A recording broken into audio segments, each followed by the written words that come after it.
Hi, it's Tony Marino, host of the super popular Newsmax Daily podcast, a rundown of the day's top headlines and top highlights of Newsmax shows and interviews you may have missed, plus some sports, stock markets, and even some yucks, all packed into about 20 minutes. Search for the Newsmax Daily with me, Tony Marino, on your favorite podcast platform, and check out our entire lineup of great podcasts, including Greg Kelly, Rob Carson, and Jerry Callahan at newsmax.com/listen. Now, you are about to hear the most interesting, informative, thought-provoking, and funny show in America. On air and on the World Wide Web. This is the Rob Carson Show. this is the Rob Carson Show. It's Tuesday. Hello and welcome to it. Halloween coming up on Friday, right? Yeah, kind of cool. Halloween, all of that stuff. I'm going to be in the apartment complex. We don't have a lot of trick-or-treaters. So I'll just kind of be watching. I'll tell you, I live in an old part of the country in a place called Old Town Alexandria. And it is a very, if you choose to believe this stuff, very haunted place. It's they do ghost tours and everything through Old Town Alexandria. They embrace the holiday. It's kind of fun. It's kind of fun. If I had the money to buy one of the little brownstones near the Potomac that cost, I don't know, starting at $1.5 million, then I might be able to do some trick-or-treaters. But you see, it's just too expensive. But anyway, welcome to the show. Please come inside. Climate doomer Bill Gates said everybody should just calm down. He believes climate change is a problem, but it won't be the end of humanity as we know it. What? Yeah, all of this, oh my God, the seas are rising and everything, and now the media doesn't control the narrative. The liberal media doesn't control the narrative. So people can actually see, like the seashore near, any city on the seashore in the entire world in the last 100 years, see old pictures versus pictures now, and show that the seas haven't risen at all. Not a bit. And then also there's the trillions of dollars of money being spent on shorefront properties around the world, including by Democrats like Barack Obama, who has 2 seaside resort homes in the world. And if the seas were really rising, then maybe, they wouldn't do that. They might be building them inland a little bit because the sea's coming in, you see, and you could buy it real cheap 100 miles in because the seas are rising so dramatically that you could have a beachfront community in Omaha. My God, and you'd be you'd be making so much money, but maybe apparently people are onto this bull crap. It's always been bull crap. So there you go. That's Bill Gates. He says we need to focus on real problems now, like, people dying of malaria. Yeah, pretty much. How about that? The 70-year-old said in a memo, the world's primary goal should now be work to prevent suffering, particularly those in the toughest conditions in the world's poorest communities. How about, making these countries that are such assholes into decent places to live by, maybe copying the United States, their glorious plan. And, the First and Second Amendment, all of your rights come from God and everything, because that kind of made us into the greatest country in the world. So if you just stop betting down with socialists and communists and whatnot, you might have a better, or just anybody who's incredibly corrupt. I shouldn't say that because our government is pretty darn corrupt. But anyway, that's kind of interesting that apparently global warming, climate change, ozone hole, murder hornets, acid rain isn't going to kill us immediately. So maybe we should just focus on the real problems that the world faces right now. How about that? Sounds like a good idea. So the New York Times is now questioning why liberals are so outraged by the Trump ballroom, but silence on the ugly Obama presidential library. So now we got the Washington Post and the New York Times saying that, how about there's no problem with actually having the new ballroom because people have wanted it forever. Again, we go back to this crazy thing that ABC, CBS, NBC, PBS, NPR, MSNBC, CNN don't control the narrative anymore. So all you've got to do, literally, like this morning, I got an article here from Breitbart. It's like a 10-page article on all of the renovations that have happened in the last 200 years in the White House without any problem whatsoever, including one that cost over $300 million when Barack Obama was the president. Nobody ever complained about it. Everybody said, hey, it's a much-needed improvement. Even Nixon's bowling alley, for God's sake. And here's Donald Trump, the one of the greatest real estate developers in the world. If you were going to hire someone and you had a big budget to build something that was period specific, that was a tribute to the actual architecture of the property, you'd hire Donald Trump and his company. But because he's the president and he's a Republican and they've tried to put him in jail and keep him off the ballot and murder him a couple times, it's really bad.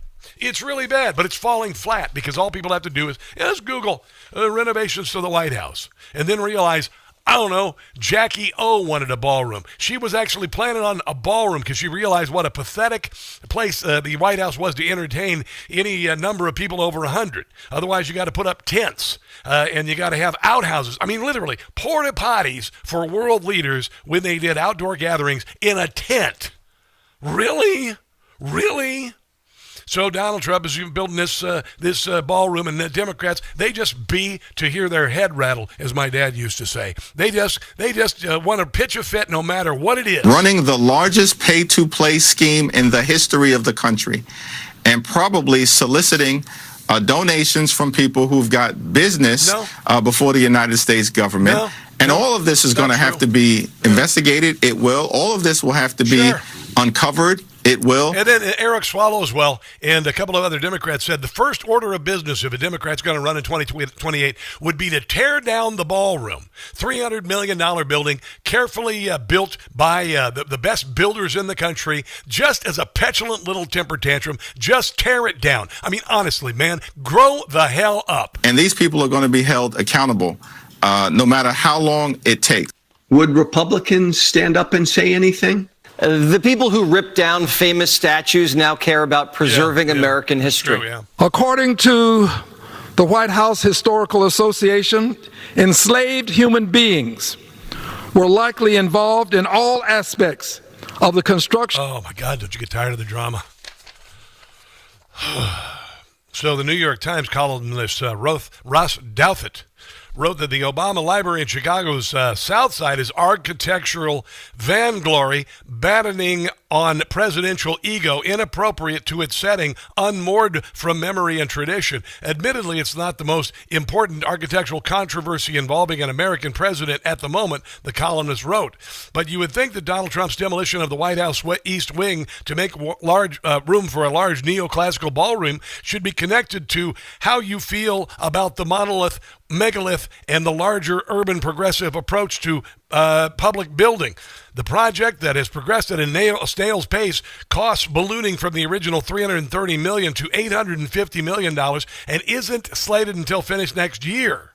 Put simply, progressives and urban institutionalists are good at protecting architectural beauty where it already exists, lousy at making sure that new development happens on a reasonable timeline, and consistently terrible at encouraging loveliness in developments that do get built. Boy, that just sounds like it's been written by the New York Times. What he's trying to say is Donald Trump's making a major improvement on the White House, and Obama's building a piece of crap in Chicago. Why didn't he just say that? I think it would have been easier for him just to say that. But anyway, the New York Times now says there's no problem with the ballroom. And then there's this.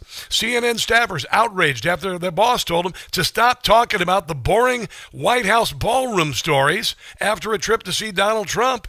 Mark Thompson apparently made the remarks during the network's daily network editorial call on Thursday, a day after he had a private meeting at the White House. Insiders told Status he told his team viewers were not all that interested in the story. And you know why? Because nobody really gives a damn. There's too much other stuff going on in the world, and most people are absolutely cool with the White House having a ballroom. How about that?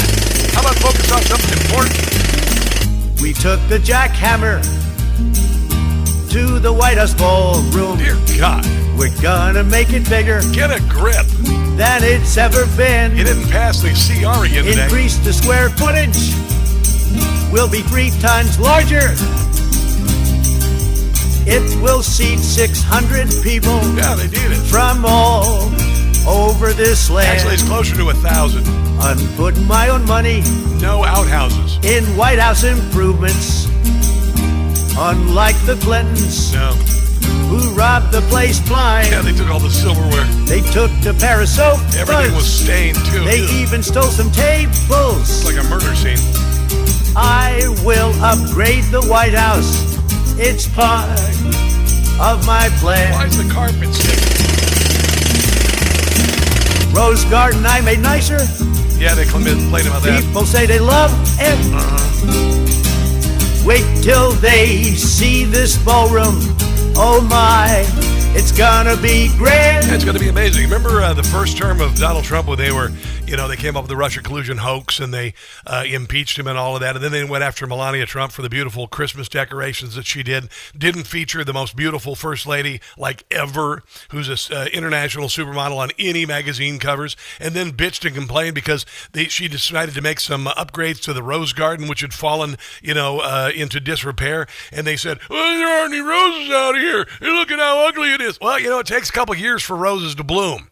But you know what? That's what they do. That's what they do. And it's falling upon deaf ears when there are bigger things in the world. For instance, in the Senate today, the CR didn't pass again. People are going to be running out of food stamps on Friday. And at least one former congressman says the Democrats are doing it on purpose. And they look at Friday as the money shot, man. When food stamps get cut off, oh boy, that's going to be real suffering. That's going to be real suffering. And that's what Democrats want. They want real suffering. And they're hoping that maybe this time Trump will get the blame for it, but it's not going to happen.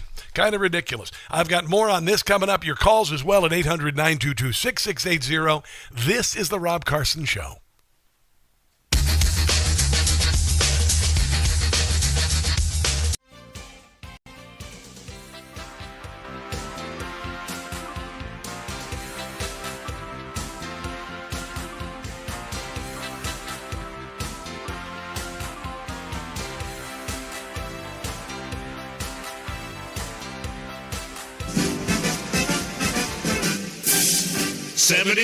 %, that's what Kimmel's lost since they put him back on the air.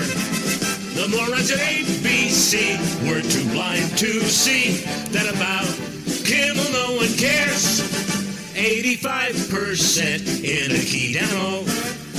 That is what Kimmel lost. Why do they keep him around? To keep losing ground. Still air him no matter what the cost. Sinclair must feel real stupid now. Next star still with regret. 71% wonder where they went. On Kimmel's failure you can bet. Disney stock was $197 a share in March of 2021. Now it's $122 a share. Disney must be in panic mode. They'd pull this show if they could. Why did they bring him back? This a funny hack.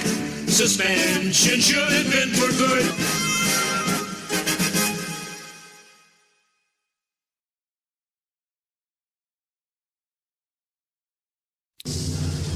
It's the FBI Puppet Show with our special guest star, Christopher Ray. Yay! The FBI is corrupt, promote election theft. They do Joe Biden's bidding cause they're puppets for the left. They targeted Donald Trump. Durham's report will show the FBI is crooked and these puppets need to go. Comey and Lisa Page, her boyfriend Peter Strzok.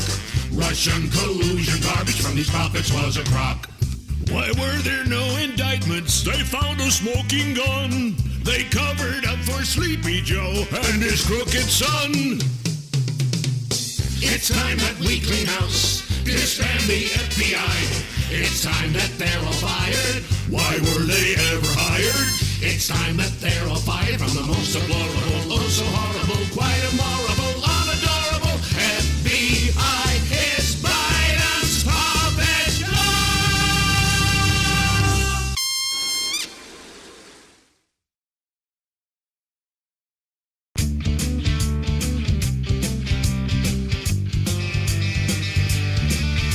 Street protesters, we've had our fill, but Randy Fine has a bill, says move them on over, run them all over, run over protesters blocking all our roads. The Thump Thump bill is what it's called. I'm sure the left will be appalled, but move them on over. Run them all over. Step on the gas if they won't step aside. Sure, it might leave a dent, but make them a hood ornament. Run them all over, thump them all over. If they block our streets, they'll get what they deserve.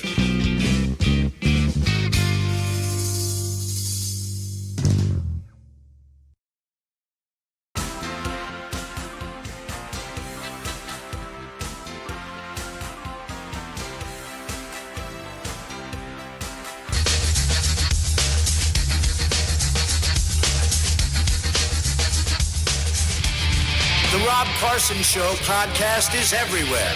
Go to newsmax.com/listen for details.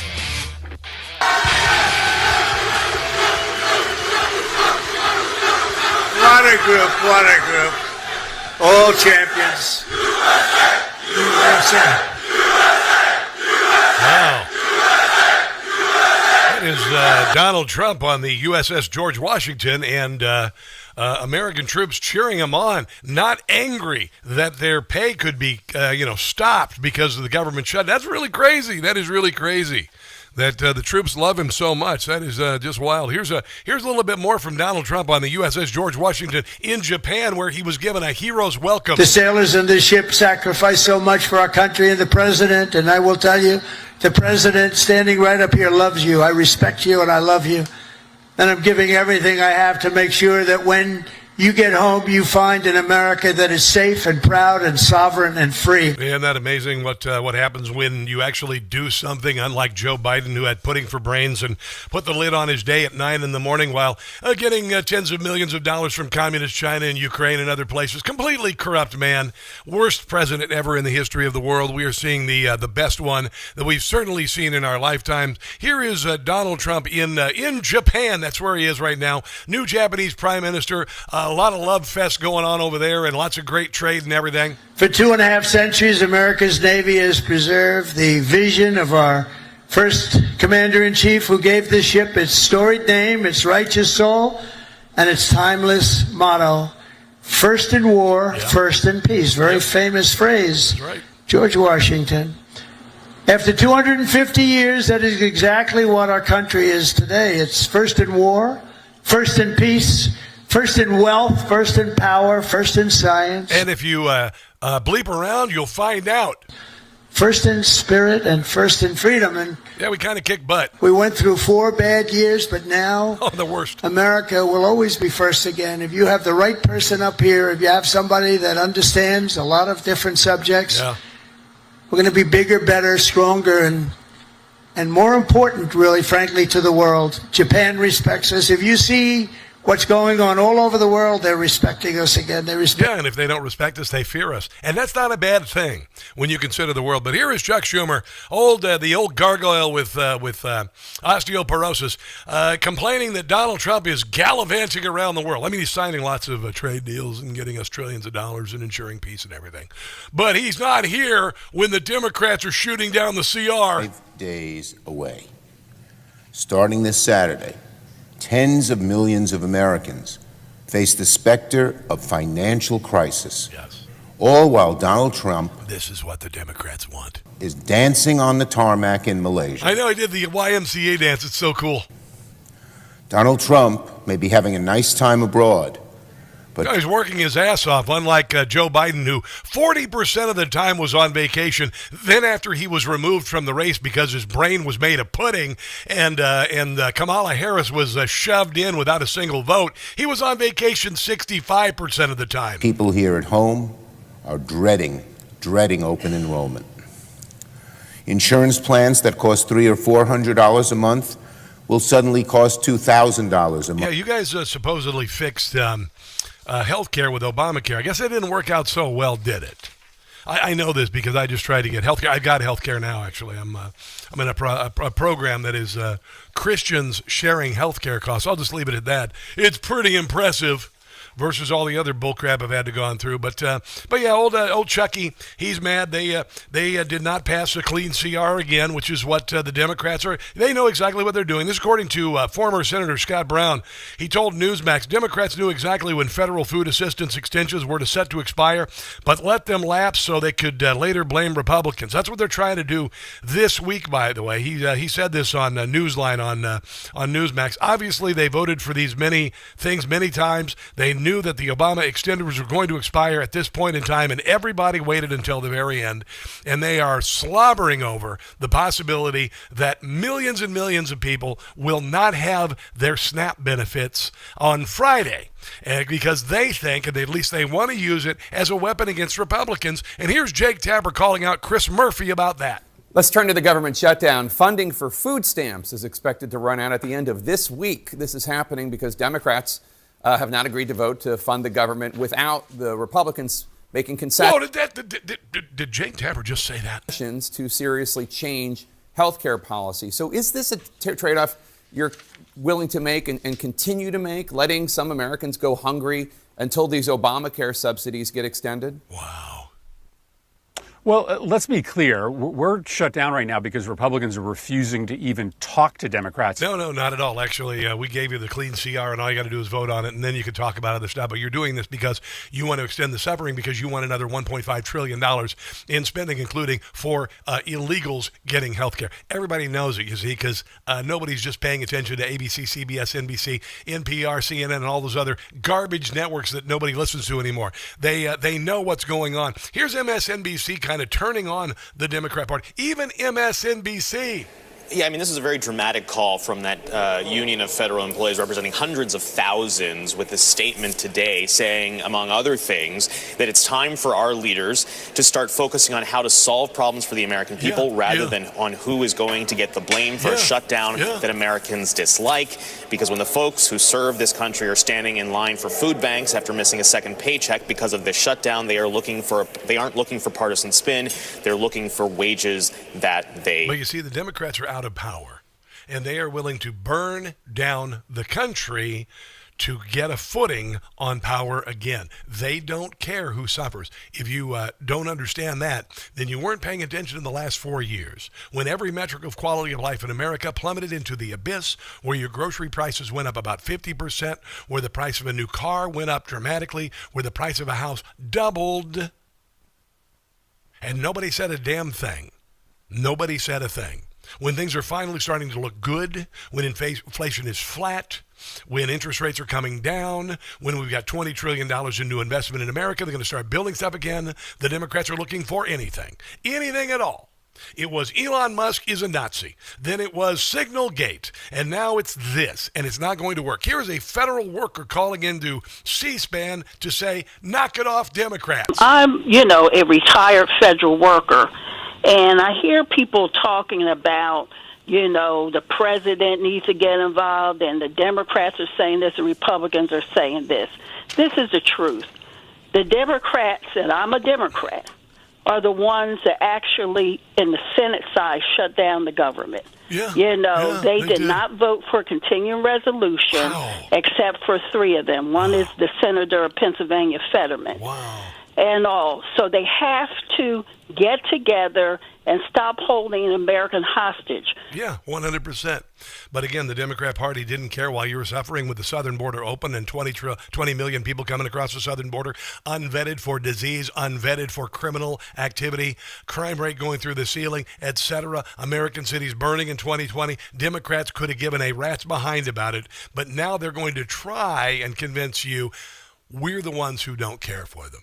Sure, keep playing that. Just keep playing that. See how well it works for you. We've got a little bit more from Donald Trump's trip to Japan. Oh, Zohran Mamdani, his auntie who was afraid to ride the metro after 9/11. That was all a big lie, big surprise. And oh my goodness, Azra Nomani wrote an incredible piece about this Manchurian candidate and why he's running. He is not an organic candidate. He's a plant. Coming up.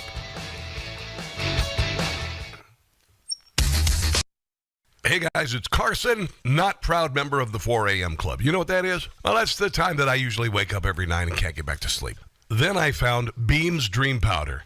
Now, Beam's Dream Powder is made with a powerful blend of all natural ingredients, including reishi, magnesium, L-theanine, apigenin, and melatonin. It's designed to help you fall asleep, stay asleep, and wake up feeling amazing. And unlike other sleep aids, there's no next day grogginess, just great restful sleep. Plus, Dream tastes incredible, and it's become a part of my nightly routine. Simple, easy, effective. Dream is made right here in America, supporting jobs, quality, and the principles we stand for in America. Thank you very much. Beam is going to give my listeners the ultimate Patriot discount, up to 40%. Try their best-selling Dream Powder. Get up to 40% off for a limited time. So with my discount code Newsmax, you can get their best-selling Dream Powder for just $39. Go to shopbeam.com/Newsmax. That's shopbeam.com/Newsmax. Again, use the code Newsmax at checkout. That's beam.com/Newsmax and use code word Newsmax for up to 40% off.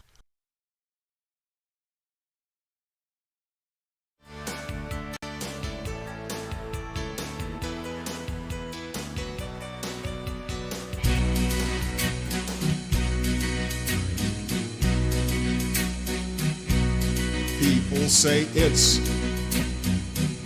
a major eyesore, but you can bet I won't forget who my library's for. It's all about me. It's all about me. My massive ego makes me who I am. Folks are afraid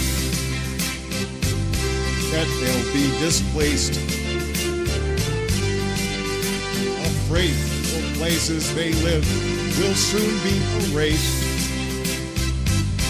It's all about me. It's all about me. A self-absorbed man, I'm my own biggest fan.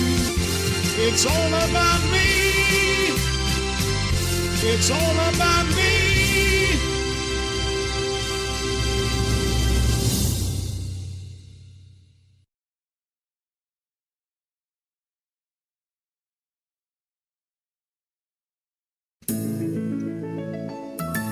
Mom Donnie, a socialist. Mom Donnie, a communist. He's a fan of a muss. His win will be New York's loss. He's an extremist, you bet, as New York's gonna get taxed like never before. When Mom Donnie is done, the city will run every grocery store. He'll defund the police and crime will increase as the murder rate begins to soar. Mom Donnie, anti-Jew, he despises Netanyahu. It is really a sin. New Yorkers voted him in. They'll regret that they helped him win.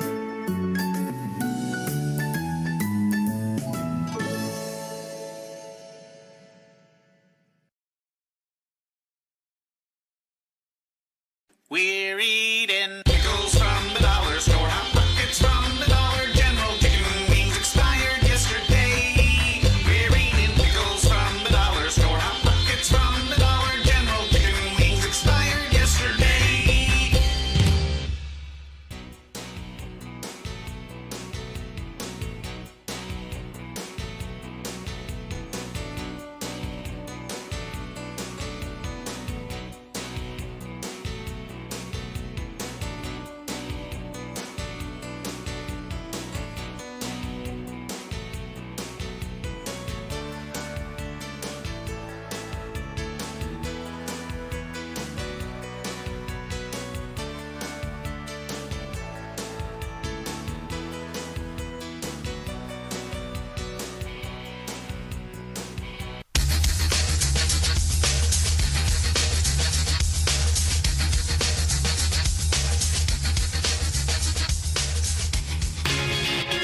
I wish you all the best. Honestly, I think any New Yorker who looks at someone getting an opportunity, who's representing communities that have not been as represented, a Muslim, a young person, a progressive, a democratic socialist.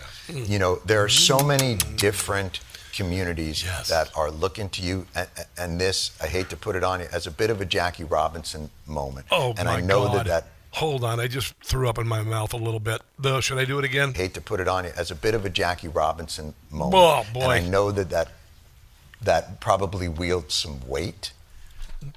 That's Jon Stewart comparing Zohran Mamdani to Jackie Robinson. Okay. By the way, his contract is expiring in December, Jon Stewart. He says that he's working on staying. Then he trashed his employer, Skydance, who recently acquired Paramount with its dying Comedy Central. They've already done things that I'm upset about, but then I had integrity. Maybe I would go stand up and go, I'm out, or maybe integrity thing would do, blah, blah, blah. Anyway, before the merger, Paramount certainly asked the unfunny loser Stephen Colbert to leave. He is leaving. His TV show is losing $50 million a year. Stewart's ratings are lower than Colbert, and he only works one day a week like Rachel Maddow. So that's Jon Stewart there. He's the guy who literally, I remember when September the 11th happened, and people actually watched Jon Stewart, and as a political satirist, among other things, we all kind of wondered when we could laugh again. And Jon Stewart issued a stirring speech that actually was pretty moving as someone who's a performer and a comedian, that said it's okay to laugh again a few weeks after 9/11. And now, of course, he's completely sold his soul to a guy who is a Manchurian candidate. I'm going to get into this article, beautiful article by Azra Nomani, on the show here very shortly. But anyway, that's coming up. I do want to do a couple more things on this. The fact that the Democrat Party is willing to let food stamps expire on Friday. Now, right now, if I'm not mistaken, there are like 47 million people on food stamps. It is a program that has gone way beyond where it was supposed to go. And I'm going to go ahead and just speak from experience here. And I debated for many years whether I would ever share this on the air, but about 7 or 8 years ago, I had to get food assistance for my family. Radio was not giving me a job. I had been lied to about taking over Sean Hannity's job here in Washington, D.C., and then of course was ostracized by radio because they were convinced I could only do music radio for some reason. And I had decided, okay, well, I guess we'll just have to try to do this, because I got to buy groceries for kids who are growing up. I think my son was 8th grade, my daughter was in 3rd grade, whatever. And we did. And you know what I found out? On food stamps, we ate better than we ever ate before. More money for food stamps than what I would spend on a month's worth of groceries. And I have seen, and I learned a couple things when I do this. Like, for instance, on the days that the cards for your SNAP benefits are recharged, if you go to Sam's Club or Costco, the carts that are the most full, like to the brim, with everything, no thought about cost, no looking at the cost, just throwing it in the cart, lobster, whatever, they were the people getting SNAP benefits. They got the best bennies ever. And now people are completely addicted to SNAP bennies. They were only supposed to be there for a limited amount of time. They're only supposed to be there in a pinch, as it were. But it turns out we got people who had, my mom we used to have these apartments. And we would rent to some, low-income tenants. And when she talked about this one family, where we're in the small town in Iowa where we own this, and we used to make fun of the family because they were generations of welfare. They were known for being on welfare, the children and the children's children being on welfare. And that's the way it's, but it's gotten much worse, actually. It's gotten a whole lot worse. And once you get people addicted to these programs, and then they think they're entitlements, meaning they think that we get to have it no matter what we do. And Donald Trump is saying, you know what, if you're going to do these bennies and all that with the big, beautiful bill, you're going to have to work a little bit. You're going to have to work a little bit. Here's Rob Schmidt last night talking about food stamp entitlement. And here's what they're saying. Here's what a sector of our country is saying right now. And you've seen these people on social media. And they've said that if we don't get our SNAP benefits, even though we don't work at all, we are going to just go into Walmart, wherever, and steal our groceries because they feel like they're entitled to it. A broken society increasingly reliant on the dole. The entitlement of people that are on these programs is through the roof. Take a listen to this. Y'all better stay the out of my way in these stores. I'm walking out with Carson. I'm not paying for food stamps getting cut off next month. Like, I don't have a kid that eats like a grown man. I eat like a grown. How about get a job? Man, we like steak and lobster. Let me know. Oh, you like steak and lobster? You eat steak and lobster on Snap? You know, food stamps November and December. Free me. Get my commissary out, because I'm taking up the stove and taking everything. If you got to take that food, go ahead and take it. Just go ahead and take it. I want to be in the grocery store when they start looting it. Yeah, well, there you go. Now, do you see what the Democrat Party wants to do? Do you see why they're doing this? Yeah. This is the Democrat Party. They will do anything. They will do anything. They will burn down the country to get a foothold on power again. It's not going to work this time. And I'm going to tell you, if I see somebody, I don't even care if I'm in Northern Virginia now versus Kansas City. If I see somebody going into a store and grabbing a bunch of stuff and heading for the door, I'm going to get in the way.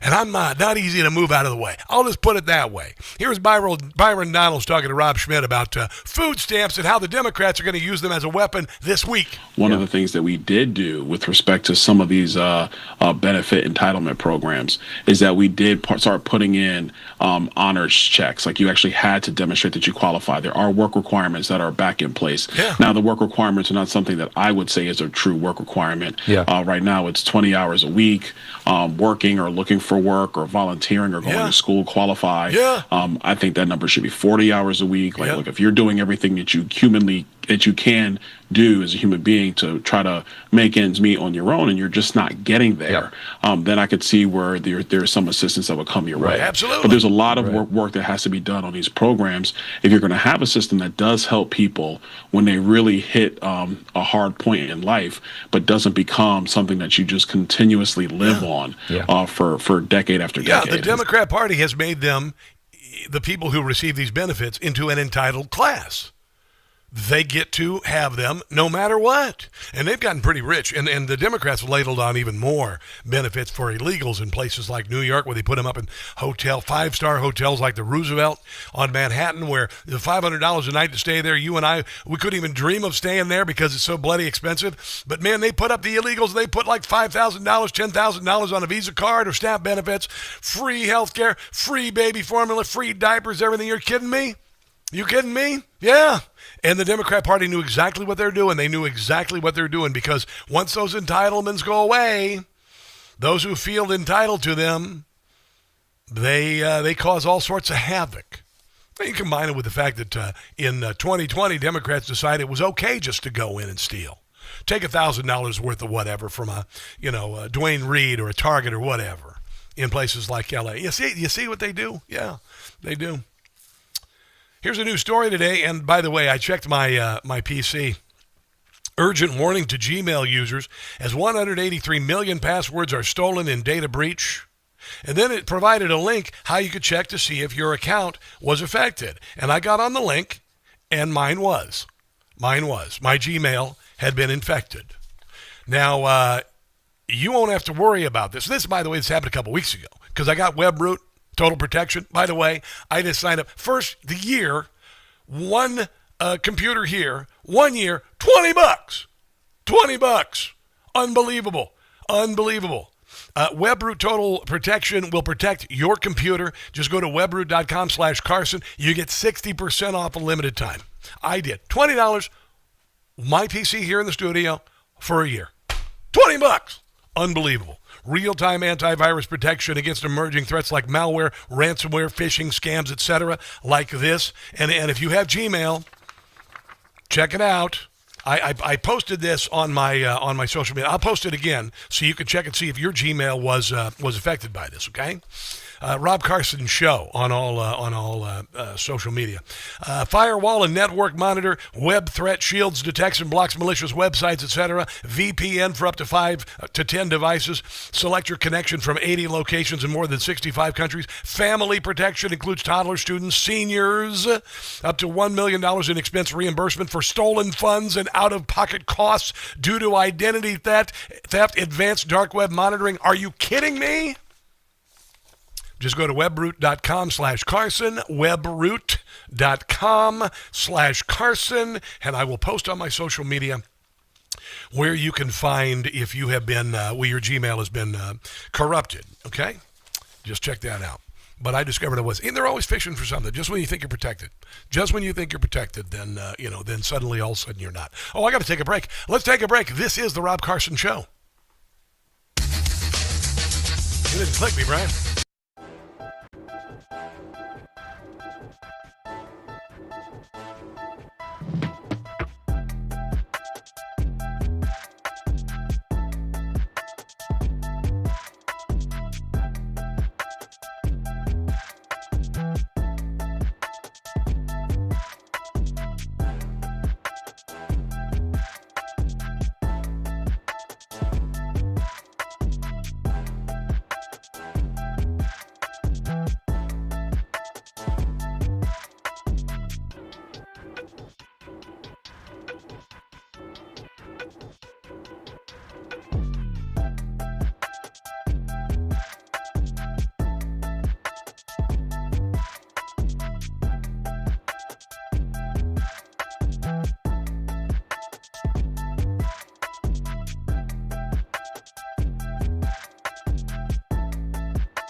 It's the Rob Carson Show. I did post that link to a story on the UK Daily Mail. And in the body of the story is a website that you can go to find out if your Gmail has been breached.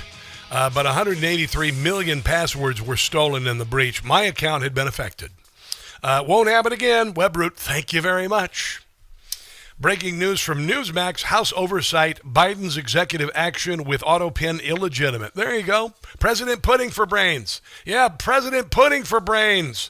This is why Donald Trump put up that painting, that photo in the Rose Garden of Joe Biden as the autopin, because that was who was in charge. You had people who were unelected pulling all the strings for the puppet Joe Biden. This is why he spent 40% of his time on vacation and 65% on vacation after Kamala Harris was made the candidate without a single vote. How about a no Kings protest for that? House GOP Oversight Committee on Tuesday called on the Justice Department to investigate every executive action taken during the Biden administration. The committee said it found evidence that some of the former president's orders and clemency decisions may have been issued without his personal approval. No kidding. 91-page report released on Tuesday. The committee said its investigation found no record that Biden authorized several executive actions, including presidential pardons and commutations. There's even talking they may have sold pardons. If you wanted to be pardoned by the Prezi, you just slide a little donation in this direction, and we'll take care of you. Because of this, the report said the committee deems those actions taken through his auto pen as void, finds numerous executive actions, particularly clemency actions taken during the Biden administration, were illegitimate. House Oversight Chair James Comer urged Attorney General Pam Bondi to investigate the scope of the issue.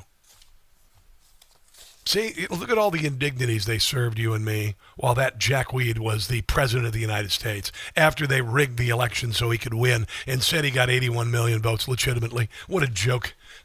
What an absolute joke. The committee requested you investigate all executive actions taken during the Biden administration to ascertain whether they are duly authorized by the president. The report alleges Biden's aides may have made key executive decisions on behalf in the final months of his presidency, failed to properly document his approval. He was signing executive actions. The auto pen was signing executive actions while he was in the White House. He's right downstairs. Put a pen in his hand. Put a pen in his hand. There you go. Also said they use the auto pen to issue pardons, commutations for members of Biden's family and other individuals without confirmed presidential authorization or proper documentation. Wow. The report was largely compiled over several months before the government shutdown began and based on interviews with more than a dozen members of Biden's inner circle. Yeah, we had a president of the United States who was not capable of being the president of the United States. We had the media ignoring the fact that his brain was not functioning properly. We have Jake Tapper. He claimed to think he didn't know that Joe Biden's brain doesn't work, even though it was obvious to everybody that the emperor was naked.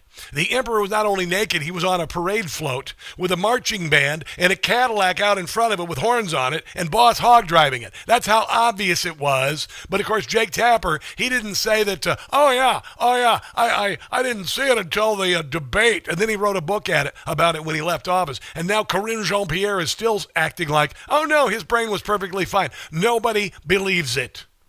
Nobody believes it.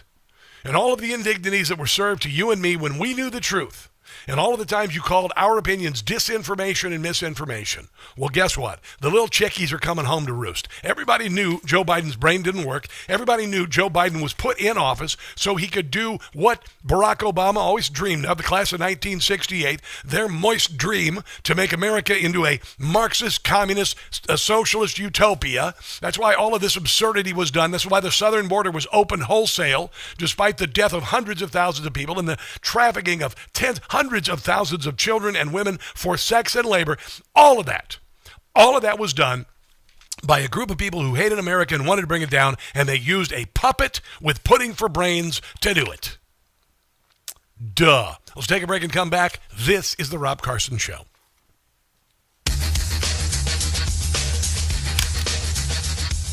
right. Scariest part of October.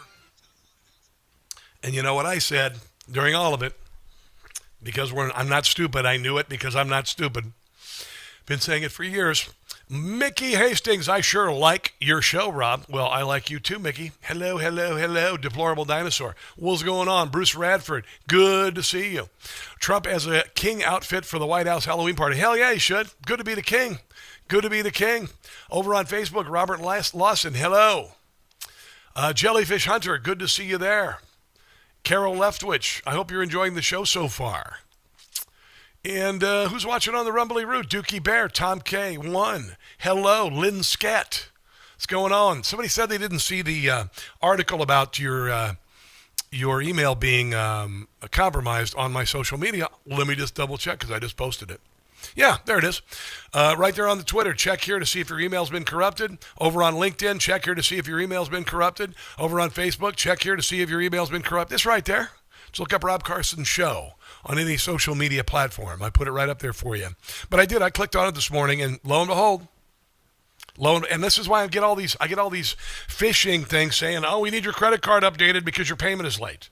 If you see that and you don't recognize the account, They're taking advantage of your honesty and your promptness in your bills when you pay your bills. It's a big deal to me. I want my credit rating to be great. So if somebody says that, oh my God, my credit card is expired or whatever, or I'm late on a bill because my payment plan has not been updated, I immediately jump to it, and then I stop yourself before you put in the credit card number and go, whoa, this smells wrong. This is wrong. And then I'm sure this all relates to this stealing of all of the emails and the email passwords. Okay, here we go. You have 4 minutes. 4 minutes.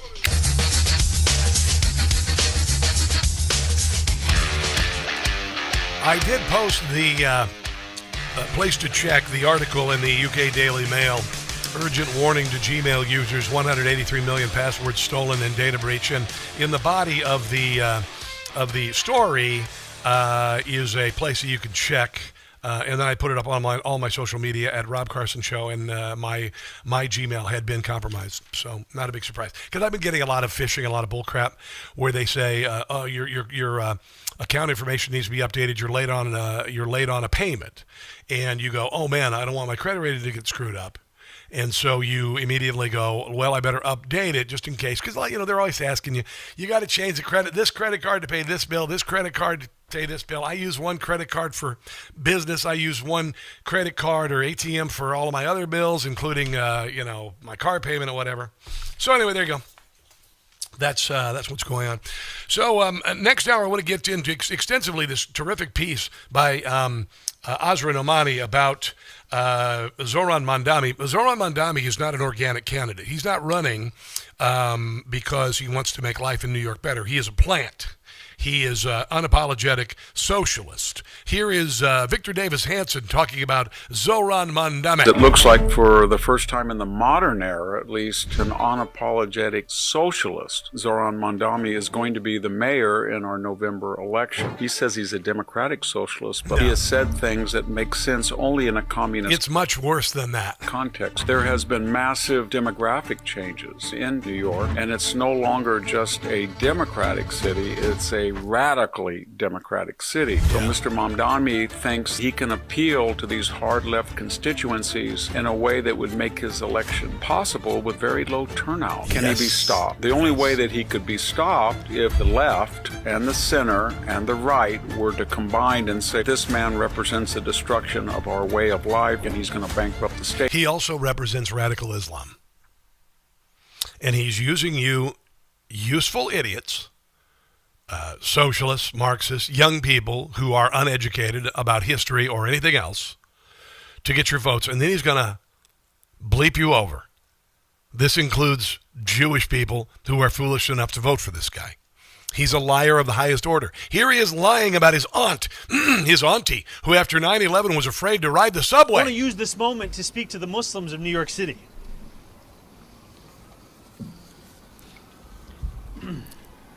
He did this to distract from the fact that he gland-handed a September 1993 World Trade Center bombing co-conspirator. He showed too much.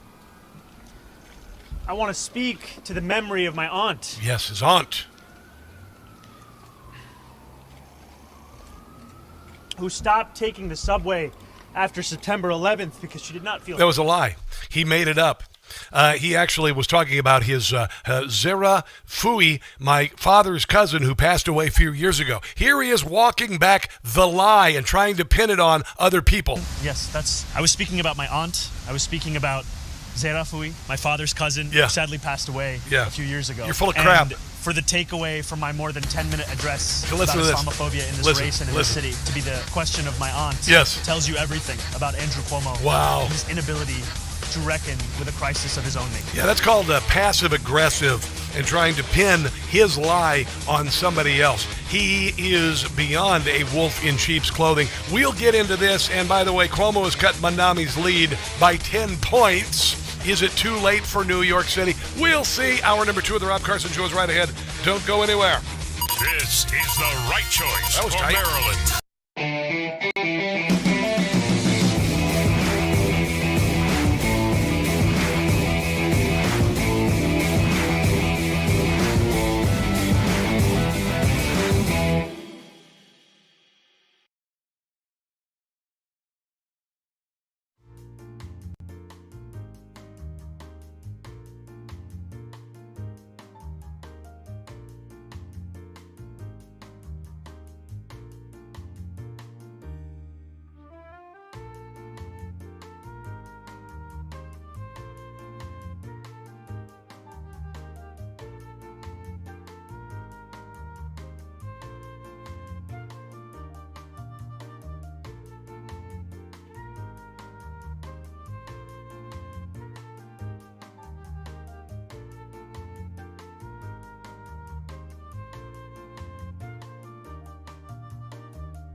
executed by the auto pen are legitimate. And this is what I said for years on this show about the illegitimate Biden regime.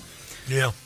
And we haven't even gotten to the part of showing and adjudicating how they stole the election. Yeah, all of that. Yeah, all of that stuff that you and I were saying. Well, it's kind of obvious, and the left censored us and told us that what we believe was disinformation and misinformation. Then they tried to create a disinformation governance board, and they took us off social media and everything. Remember that? I remember it. It burns in my heart and soul. It is a scar that they created in a country that had the First Amendment. And the thing that was so sickening is that the media, the leftist media, which is now dying, deservedly so dying because of what they did, now this is all they're getting their comeuppance. And it's wonderful, to be quite honest. But it doesn't surprise any of us. Here's the president who was in charge. I've taken 3 significant and intense neurological exams by a neurologist. Yeah. In each case, as recent as February. And they say I'm in good shape. I don't think that there is a huge cover-up underway here, and I frankly don't think that matters.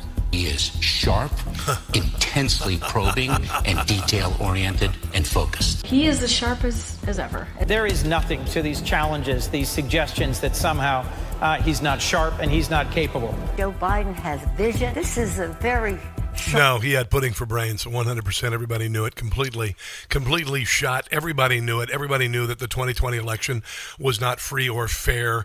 They stopped the vote counting in all of the battleground states on election night. We all sat there. We knew Donald Trump was going to win, and we woke up the next morning and went, what? Hold on, what happened? And then they said that there was a water main break in Atlanta. That's what stopped it. Then they had video of people getting out these black cases of ballots and running them through the counters after they herded everybody out. And we couldn't ask any questions. The guy did a movie, Dinesh D'Souza, 2,000 Mules. People just stuffing ballot boxes full, mail-in ballots, stuffing them overnight, all night long, stuffing those ballots with Joe Biden ballots. Millions of ballots showing up the next phrase for Joe Biden, and we couldn't ask anything because it was disinformation. And they put a man in office who did not deserve to be in office and had no ability cognitively to be the damned president. House Oversight, Biden's executive actions with auto pen, illegitimate. That according to Newsmax. And the feces is going to hit the fan on all of this. And I hope people pay for what they did to us. And this is just the beginning. This is just the beginning of the indignities they served up to us. If you've been listening to this show for several years, I said the abuses and usurpations the founders could have only dreamed of, perpetrated by those in power as they looted our treasury and enriched their friends, and we suffered, and now they're getting their comeuppance. And I hope there is hell to pay. I really, really do. This is Zoran Mandami at his Mankami at his big rally the other night that was bought and paid for, by the way. If you think that was 15,000 people showed up in New York to see Zoran Mankami, you're high.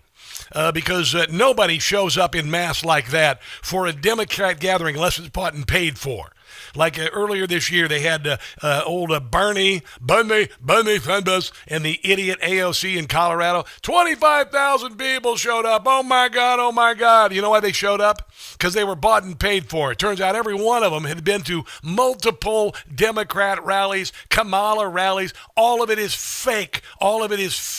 The No Kings protest. There are several networks used old footage from a women's march in 2017 to act like there were a lot of people there to say there's some sort of powerful populist movement against Donald Trump. It's not happening.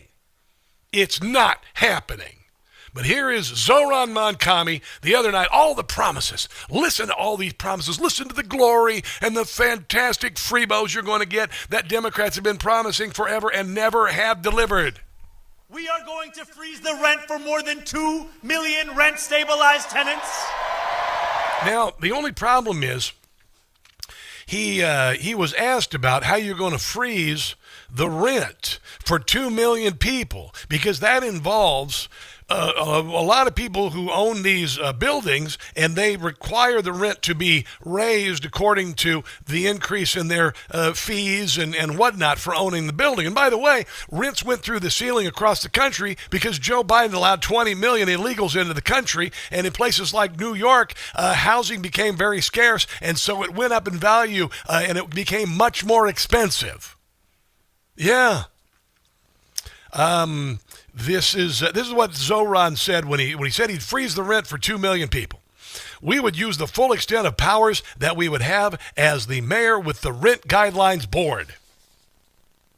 Okay, but you've also got to deal with owners of these properties and their costs, and if you freeze rent and they lose money, they lose their buildings. Okay, all right, I gotcha. Because he said he wanted to buy distressed properties and convert them to public housing, which always ends in disaster. I continue to be confident in our ability to deliver a rent freeze, and I continue to be confident that we'll be able to match whatever last-minute betrayal that Eric Adams tries to concoct, because we've not seen it.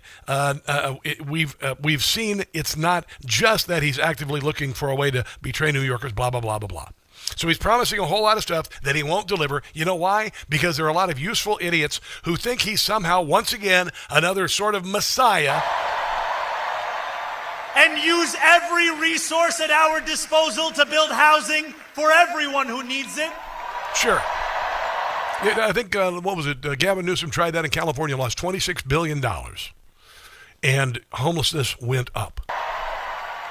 We are going to eliminate the fare on every single bus line. You're going to make the bus rides for free. And he says the buses are going to go faster and they're going to be better. And make what are currently the slowest buses in the nation move around this city with ease. Yeah, it never happens. Azra Nomani has written a great piece. I've known Azra for years. She has been an advocate for kids and fighting CRT and DEI in schools in Northern Virginia. She wrote this piece for Fox. Inside the Mandami machine, Soros, cash socialists, and radical imams engineered Zoran's Mandami's path to power. He is fake. He is 100% fake. Late September 2017, Palestinian-American activist Linda Sarsour, once the darling of the Women's March and self-declared face of the resistance against Donald Trump, was facing mounting criticism for anti-Semitic remarks and her embrace of the extremist views. At that rally in 2017, there was a smiling face in the crowd, a young organizer named Zoran Mandami. A photo that would mark the start of a carefully constructed political project that in less than a decade would propel a now 34-year-old socialist newcomer to the precipice of running America's largest city, even though he has no cred and no life experience and no job experience that would say he's qualified for it, even while campaigning with radical imams, some who have supported terrorists and terrorist financiers. Mandami's rise was no accident. It was engineered. A database of 110 groups backing Mandami exposes a tight inner circle of organizations that identify as Muslim or socialist, working hand in glove with 76 Democrat Party affiliates, allied groups, and unions. Two networks, Sarsour's Empower organization and another constellation of groups called Engage, with which she works closely. Billionaire George Soros Open Society. I hope they extradite that son of a bee and they put him in front of a military tribunal, and religious groups that also includes CARE, Radical Islamic Group, Council on American Islamic Relations Nonprofit, the Islamic Circle of North America, Muslim Action Coalition, Yemeni American Merchants Association, Bangladeshi American Advocacy Work, Desist, Rise Up and Moving, and they have pumped up Mandami's campaign with social media campaigns, canvassing voters, and buzz. It's about radical Islam. It's not about socialism. They just want to use socialists for their votes. That's what it's all about, kids. Altogether, they've raised revenues of $24 million. They have worked to promote Mandami's campaign with endorsements, fundraising, social media campaigns, canvassing. The result, a carefully constructed political career that mainstreams the socialist goals long embraced by Sarsour and fellow members of the Democrat Socialists of America. Empower and Engage, aligning with the Democrat Social of America and the Democrat Party to propel candidates. Engage Super PAC is pushing Mandami and, are you ready for this? Democrat Lieutenant Governor candidate Ghazala Hashmi. Yeah, the one who's running against our friend John Reed. Yeah, they're behind her campaign. Wow. MGage's defend and advance roster of supported candidates and office holders includes Dearborn, Michigan Mayor Abdullah Hammoud. It's not about socialism. It's about radical Islam, among other things, and they're using idiot socialist, communist dupes for their votes. I got more on this on the other side of the break. It's blockbuster stuff. This is the Rob Carson Show.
FM in Harford County. Little rejoin here. Dig it. Poor little Democrats. Are you guys okay today? I came in to check on you. Every time Trump does something good, you guys spaz out. Would you guys shut up and let him work? It's the Rob Carson Show. I'm checking out this terrific article, Azra Nomani. Zoran Mandami's rise was no accident. It was engineered. A database of 110 groups backing Mandami exposes a tight inner circle of organizations that identify as Muslim or socialist, working hand in glove with 76 Democratic Party affiliates. It's not organic whatsoever. It's about as organic as a Twinkie. And, by the way, these same groups are pushing Ghazala Hashmi as a lieutenant governor candidate in Virginia. Yeah. This is what we were afraid of. After 9/11, this is what we were afraid of. And we knew that radical Islam would move in, and they would wait decades to come in and take over. That's what this is about. Engage's total donations include $175,000 from a group little noticed by political observers, but important to Islamist circles. Sterling Charitable Fund, based in Herndon, Virginia, part of a network of groups that FBI agents raided in 2002 as a part of a wider investigation into the funding of Palestinian terrorist groups, including Hamas. Over almost a decade, Linda Sarsour and her allies have orchestrated a network of well-financed and tightly connected socialist activists, radical imams, political organizations, and nonprofit organizations funded with millions of dollars by major philanthropists, including the Foundation to Promote Open Society, the Ford Foundation, MacArthur Foundation, and Tides Foundation. The confluence of big philanthropy, partisan operatives, and clerical authority has helped drive Mandami's ascent. Its architecture combines nonprofit activism with faith-based politics and the precision of a professional campaign operation. To a casual observer, Zoran Mandami's rise may appear meteoric, a story of grassroots energy and demographic change in America's largest city. Dali al-Akaki, an Iraqi-American Muslim, said, who is running against Democrat Representative Ilhan Omar in Minnesota. The data, the money trail, and affiliations of the Democrat Socialists of America to the Islamists tell a different story. Mandami's ascent is the product of a deliberate design, a sophisticated collaboration between socialist activists and Islamist organizing, lubricated by millions in foundation grants and political donations, and normalized through the revolving door of political operatives and nonprofits who embrace Islamists, the destruction of the state of Israel, and hostilities to the police and the U.S. Duh! You may recall when he won his primary, I played this. Choose the form of the destructor. Oh, I get it. Oh, very cute. Whatever we think of. If we think of J. Edgar Hoover will appear and destroy us, okay? So empty your heads. Empty your heads. Don't think of anything. Easy for socialists to do. Empty your head. The choice is made. Whoa! The traveler has come. Nobody choose anything. Did you choose anything? No. Did you? Mine is totally blank. I didn't choose anything. I couldn't help it. It just popped in there. What? What just popped in there? I tried to think. Look! No! It can't be. Who is it? It can't be. What did you do, Ray? We have won because New Yorkers have stood up for a city they can afford. Yeah. A city where they can do more than just struggle. And it's where the mayor will use their power to reject Donald Trump's fascism, to stop mass ICE agents from deporting our neighbors, and to govern our city as a model for the Democratic Party. Yeah, if you believe all that, you have been played so bad. Played so bad. I've got more on this coming up. More on Zoran.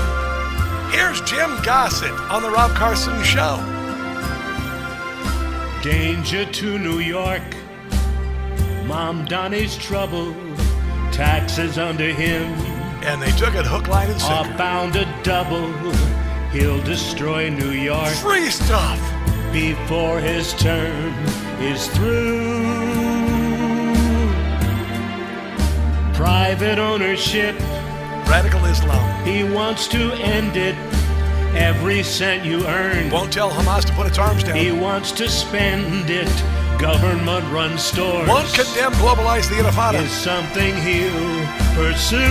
Gee, I wonder why. Danger to New York. That is Mom Donnie. He's a danger to New York. And from the moment that they put this clown in charge, the damage will be large. You can kiss New York away if he wins on election day. Hope folks will wake up. Yeah, we see. Make a deduction. Voting for Saran will cause destruction. He is such a dark. This danger to New York.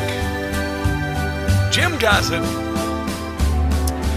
Now we were talking about these two groups that Linda Sarsour put together, Empower, Change, and Engage, created an unprecedented financial and political ecosystem, leveraging big philanthropy dollars and digital strategy to elevate candidates like Mamdani under the banner of a Muslim empowerment. In 2020, Mamdani won his first election to the New York General Assembly with Sarsour's explicit endorsement and fundraising. By this year, his campaign for mayor became the culmination of that project. To push Mamdani forward to the helm of the nation's biggest city, the network extended far beyond activist circles. Central to Mamdani's political ascent was a series of carefully cultivated relationships with clerics with some troubling views. Radical Islam. In January, Mamdani courted Imam Muhammad al-Bari of the Islamic Society of Bay Ridge, visiting his mosque just months after he had publicly prayed to annihilate Israel. In May, Imam Surajwana, whatever the hell, the longtime Imam of Brooklyn's Masad al-Taqwa, personally donated $1,000 to Unity and Justice Fund. More recently, Mamdani met with that man and called him one of the nation's foremost Muslim leaders and a pillar of community. That guy had served as a character witness in the trial of Omar Abdel Rahman, the blind sheikh, later convicted of masterminding the 1993 World Trade Center bombing. Yeah. Over the years, that man's sermons have raised jihad without a gun, called for an Islamic America governed by Sharia law, and urged the creation of an army of 10,000 in New York City. Other imams now backing Mamdani's mayoral run have also been controversial, including Imam Talib Abdur Rashid, leading the Mosque of Islamic Brotherhood in Harlem, co-founded the Muslim Alliance in North America. There you go. There's nothing organic about this man. He's only using socialism to get the useful idiots who always fall for it to vote for him. That's what this is all about, guys. Duh. Cuomo has cut Mamdani's lead by 10 points, apparently. It was 20 points. Now it's down to 10 points. No telling if it's going to tighten up anymore or if even there's a possibility of a victory over this man. But as I told you, anyone who will not condemn the term globalize the intifada, any man who will not tell Hamas to lay down their arms, is broadcasting to the whole world his true intentions. This man is a danger. This is what radical Islam, has waited for decades. They sat on this for decades, 25 years after 9/11. Now's their chance. That's what they're saying this as. Let's take a break and come back. This is the Rob Carson Show.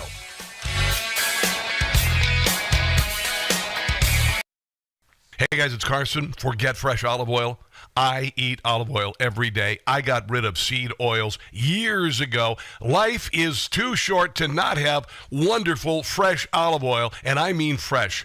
Olive oil packs the most flavor and healthy ingredients when it's fresh from the farm. And that's the problem with supermarket olive oils. They're not fresh. They can sit on the shelf for months growing stale. That's why I get my olive oil from small, award-winning farms, thanks to a fellow named T.J. Robinson, also known as the Olive Oil Hunter. When I tasted TJ Farms' fresh olive oils, I fell in love with their vibrant, grassy flavors. They're incredibly delicious on salad, veggies, pasta, meat, fish, you name it.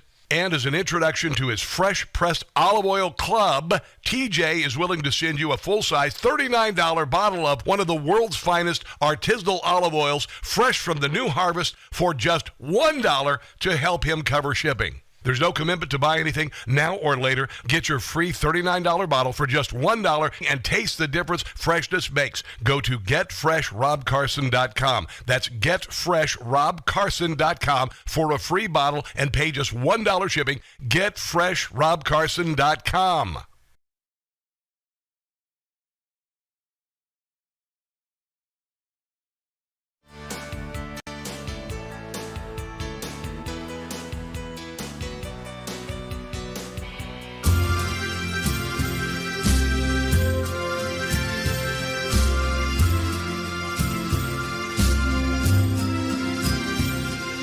Danger to New York. Mom Donnie's trouble. Taxes under him are bound to double. He'll destroy New York before his term is through. Private ownership, he wants to end it. Every cent you earn, he wants to spend it. Government-run stores is something he'll pursue. Danger to New York. That is Mom Donnie, he's a danger to New York. And from the moment that they put this clown in charge, the damage will be large. You can kiss New York away if he wins on Election Day. Hope folks will wake up, make a deduction. Voting for Saran will cause destruction.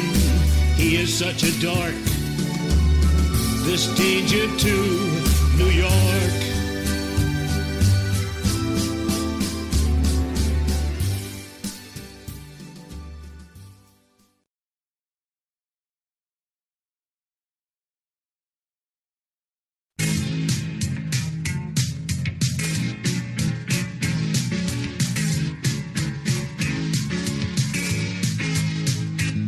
Letitia James is gonna be in trouble. The FBI is looking at her loan. They just launched a new investigation. The name Letitia gave was not her own. I hope they nail her, jail her, send her to the slammer. She should be fired, retired for all the laws she broke. Letitia James is through, you know it's true. I'll be excited when she's indicted. Letitia's gonna get handcuffed and I think I like it. I'll be delighted when she's indicted. I know that she's guilty. Letitia's going down. She'll be run out of town.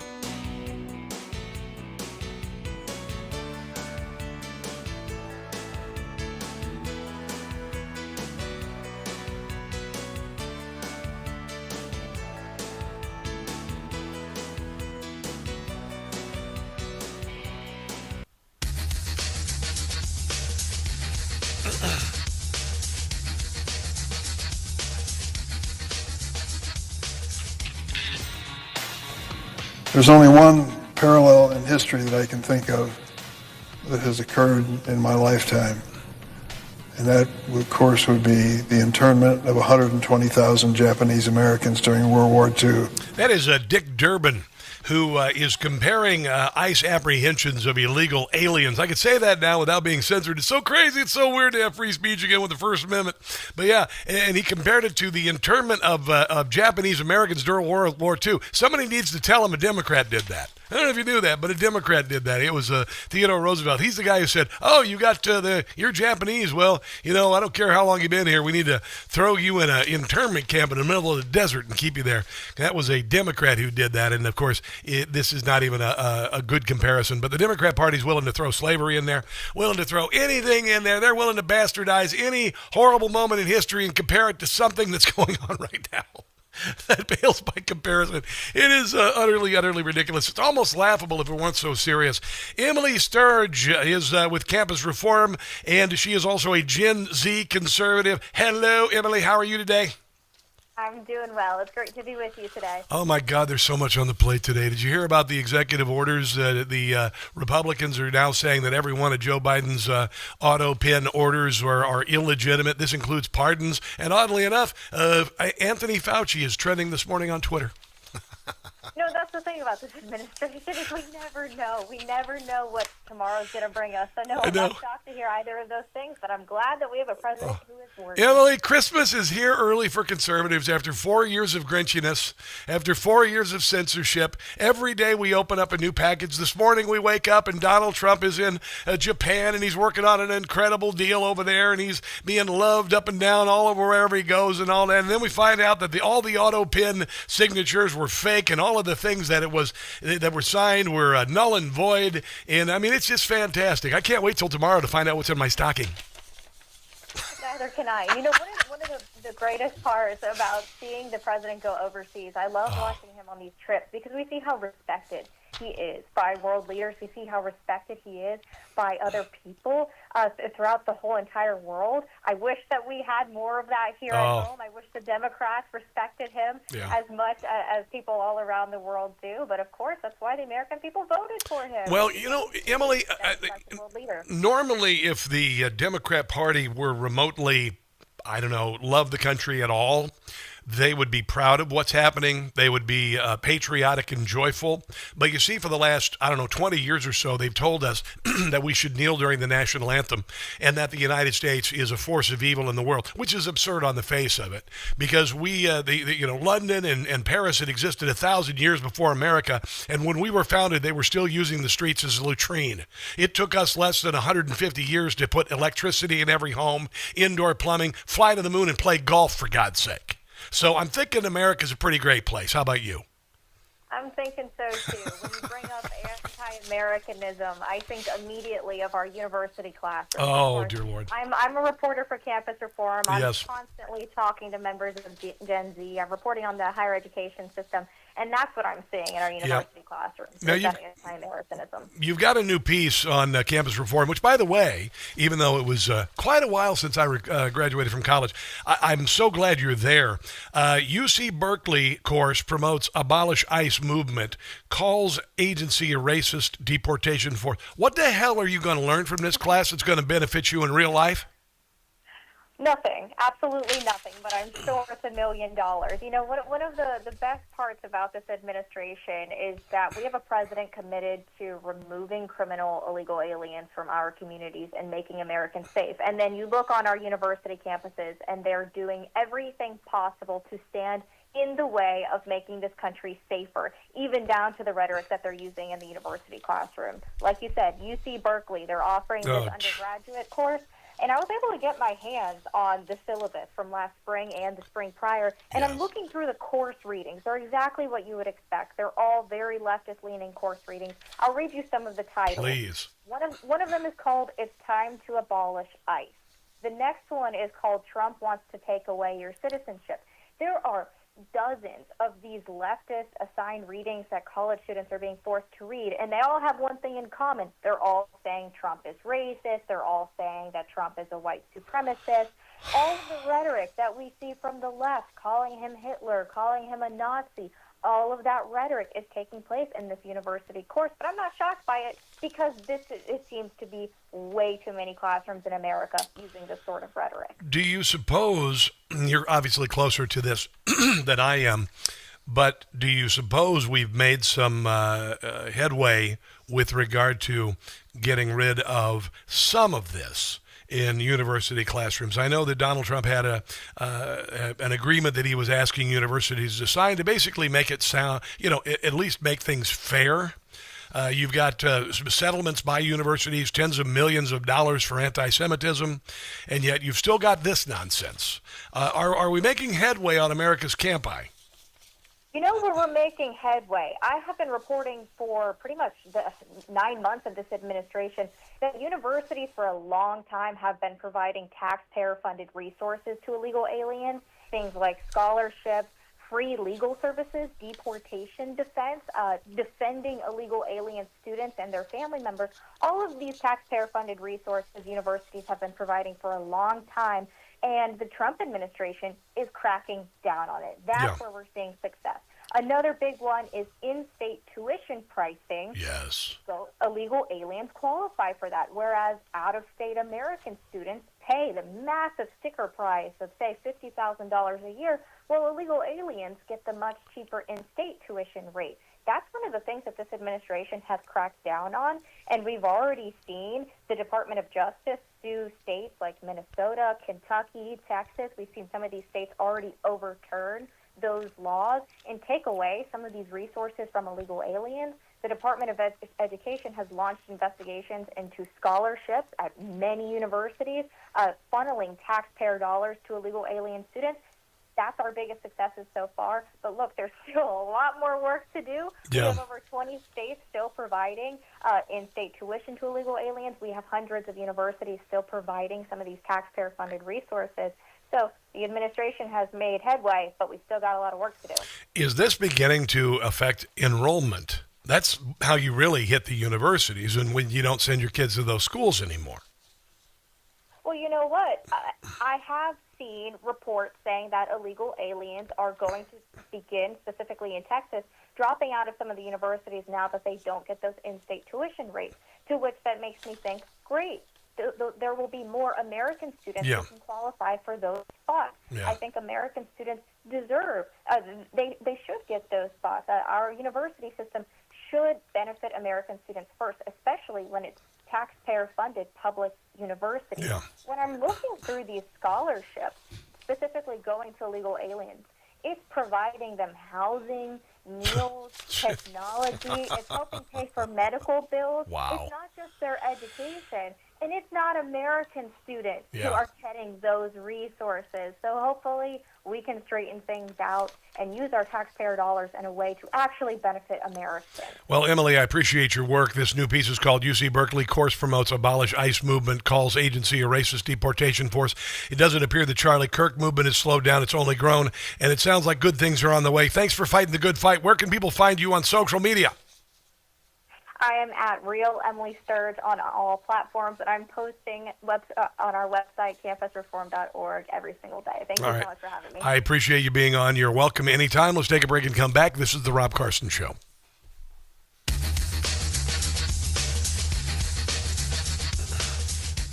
Buy gold and get free silver.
starting with Republicans. How has the shutdown seemed to have affected their political standing? Yeah, you might think, given that the Republicans are in charge of both the House and the Senate, that a government shutdown might actually hurt the Republican brand. But in fact, it hasn't. If anything, it's been helped a little bit. Take a look here, the shift in net popularity versus pre-shutdown.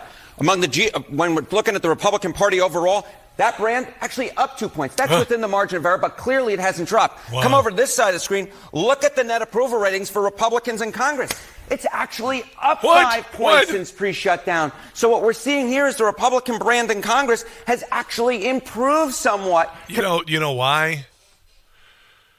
It's because the Democrat Party is trying to convince you that the Republican Party and Donald Trump want to hurt the country with the shutdown, when everything that they're doing policy-wise is making the country better.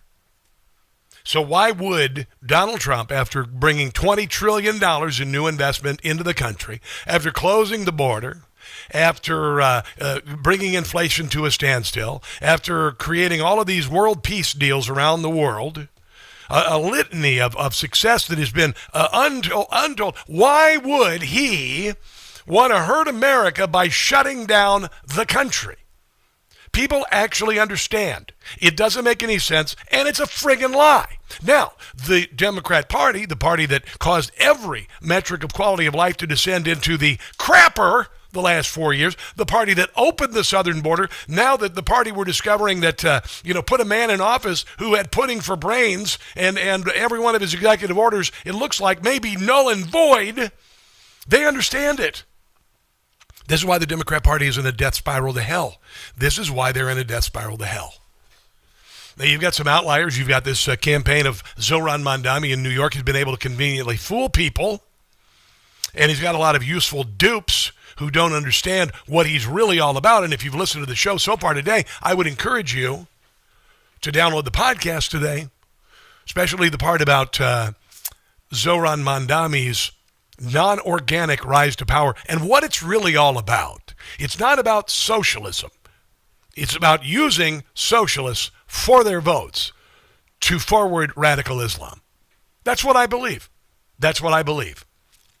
Why else would he not say that he wanted Hamas to lay down their arms? Why would he not condemn, globalize the Intifada? Why would he glad hand an unindicted co-conspirator in the 1993 World Trade Center bombings? My God, are you out of your mind?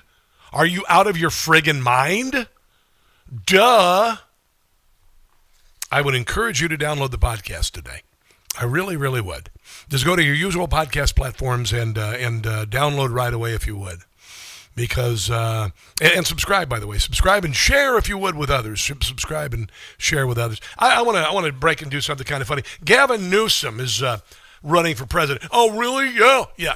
And honestly, he has been so locked and loaded on the possibility of being the president of the United States. He's completely screwed over the people of California. Doesn't give a rat's behind about them. All of the people who lost their homes in the Palisades fire still trying to get building permits, among other things. The high-speed rail is a boondoggle. It was originally supposed to cost $30 billion. It's now at $130 billion. It's 10 years overdue, and it's never going to get completed now. His homeless plan, he started decades ago. His homeless plan started decades ago. Let's see if we can do this here. I've got a montage of Gavin Newsom and his homeless and his trying to and promising to fix homelessness in California for decades. Here, let me find it real quick here. Let me see. Homeless. I have a lot of stuff here. Gavin Newsom. Yeah, here is Gavin Newsom talking about homeless for 20 years. And saying he's going to fix it. What we call a 10-year plan to end chronic homelessness in San Francisco. That's in 2008. How are you going to solve homelessness? What are you going to do as a new mayor? And I say, well, what are you going to do? Focus on a housing first model, direct access to housing. Shelter, salt, sleep, housing with wraparound and support services. Solve homelessness. Homelessness absolutely can be solved. Laid out a detailed homeless strategy. There's been no intentionality on homelessness in this state for decades. It's not been a focus. I don't think we can solve homelessness. I know we can solve homelessness. We will reduce street homelessness quickly and humanely through emergency action. The highest investment the state's ever made is $1 billion on homelessness. We are poised to pass a budget in the next few hours that will provide $12 billion. Yeah, they spent $30 billion on homelessness, and now homelessness is higher than ever in California. So he goes on I got to tell you, there's a podcast called All the Smoke, podcast hosted by NBA champions Matt Barnes and Steven Jackson. And they fell for it. They fell for the flim-flam. They did, because old Gavin, who was raised by a judge who worked for a billionaire Getty family and all of this, he tried to act like he was down with the struggle. Gavin Newsom trying to be black. Here he is, listen to this. And all it took was a couple of words. All it took was a couple of words, and he flim-flammed the host of this show. Oh, my God, he's one of us. And all he had to do was say, Wonder Bread. Yeah, I mean, seriously, listen. It was also about paying the bills, man. And it was just like hustling. And so I was out there kind of raising myself, turning on the TV, started, just getting obsessed, sitting there with the Wonder Bread. Macaroni and cheese. Are you talking about me? Yo, YG. YG, man. Wow. Every day in the backyard. Just wow. Bouncing the basketball. He just threw it. Oh, my God. He even threw basketball in there. Oh, my God. He threw basketball in there. He threw basketball in there at the end. It's like, I got him on Wonder Bread and macaroni and cheese. Why don't you do grape Kool-Aid while you're at it? Why don't you do grape Kool-Aid? By the way, these are all parts of my childhood. I never considered they were racist. I never thought about it. Wonder Bread, we wanted Wonder Bread. You know why we wanted Wonder Bread? Because that's the bread the kids like, and it came with a little sticker or a fake tattoo in the bottom of it. And you dig down into the bread, you'd mangle the bread trying to get that tattoo or that sticker at the bottom of the Wonder Bread. And then we'd have mac and cheese and we'd drink grape Kool-Aid. I didn't know that was a black thing. I had no idea. And he literally, just out of nowhere, whips out Wonder Bread. Just whips Wonder Bread. And I played basketball, and I hustled. He said he hustled. Gavin Newsom hustled. Oh, my God. This is so good. And these morons on All the Smoke, apparently, they fell right for it. Let's take a break from this and come back. This is the Rob Carson Show. Oh, my God. Hey, guys. Wonder Bread, is that a black thing? I had no idea because that's what we had. We had Wonder Bread. Wasn't that the one with the Peanuts characters on it? They were always talking about Wonder Bread. And then you'd literally get a sticker or a temporary tattoo in the bottom of the Wonder Bread. And that was why you wanted mom and dad to buy the Wonder Bread. And then it was also bland and flavorless. And that's what kids like. They like chicken nuggets and Wonder Bread. And he talks that he had to hustle. He had to hustle. Oh, my God. You're being hustled. You're being hustled. He's literally using things that test with audiences. Thought you should know. He's not genuine. He's as fake as the veneers. That was Sarah Lee. No, it wasn't Sarah Lee T. Willis. You're wrong. Absolutely wrong. Sarah Lee is, that's hoity-toity, man. Oh, yeah. Second day bread for 7 sandwiches. We'd go to the Wonder Bread, a day-old bread store. And there was a Hostess, and there was a Wonder Bread day-old bread store where they took the bread that was past the expiration date. We go down there, and Mom fill up the freezer with it. If we were really lucky, we get the Hostess fruit pies, and she gets some of those in the freezer, but that was pretty rare. So, yeah, Wonder Bread. My God. But we did it. We also had government cheese at one time when I was a kid. It was pretty awesome. We loved it so much, we had grilled cheeses without bread. We had grilled cheese sandwiches without the bread. I had no idea that they would fall for this at Wonder Bread and hustling and playing basketball. Oh, my God. So fantastic. You got the whitest man in America with the whitest veneers in America and the greasy hair that he has, and they're falling for him thinking that he's somehow down with the struggle. Oh, my God, it's fantastic. All right, we're going to come back. Here we go. You have 3 minutes. Okay.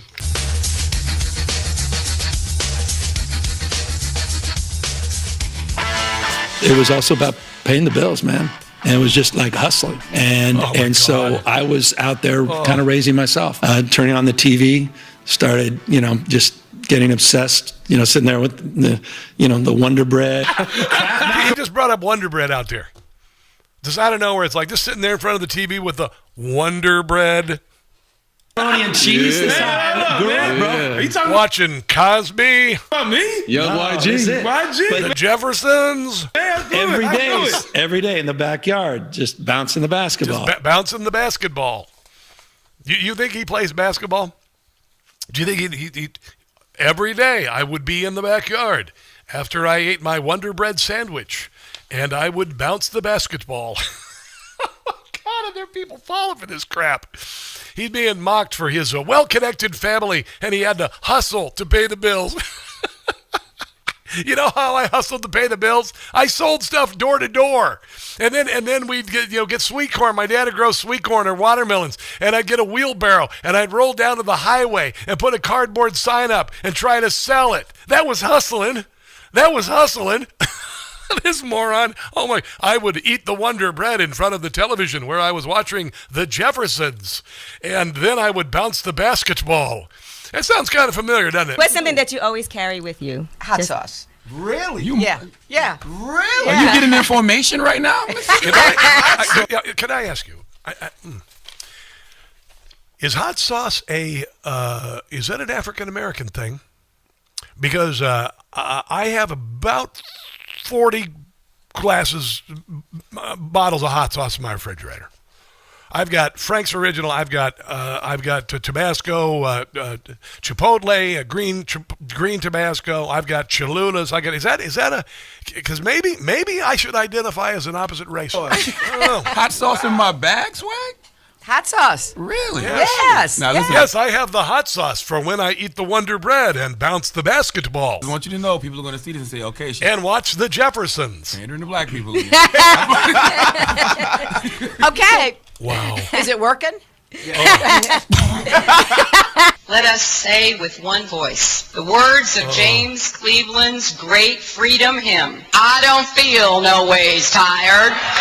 I come too far from where I started from. Nobody told me. Wow, they're still trying that stuff. And people are still falling for it like on All the Smoke. Well, I think most people aren't thinking that Gavin Newsom had to hustle. They think they're being hustled right now by him. Let's take a break and come back. Last hour of the Rob Carson Show right ahead. Don't go anywhere.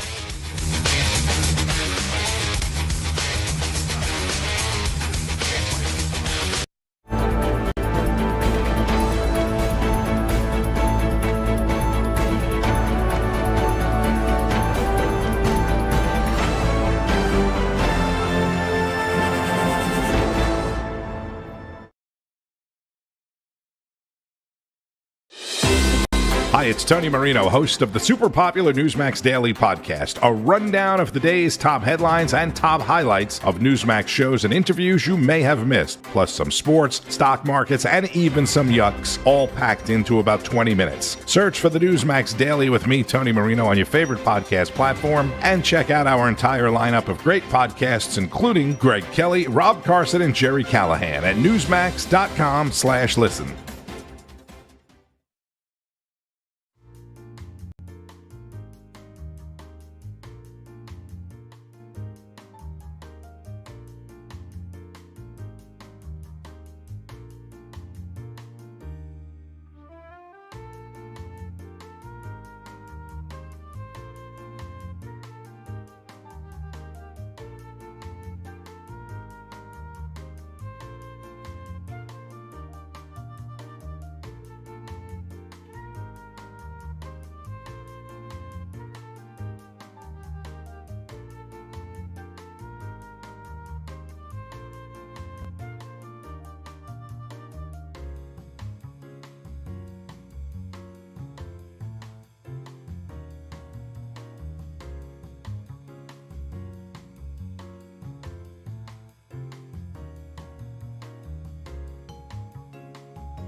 chickens every year.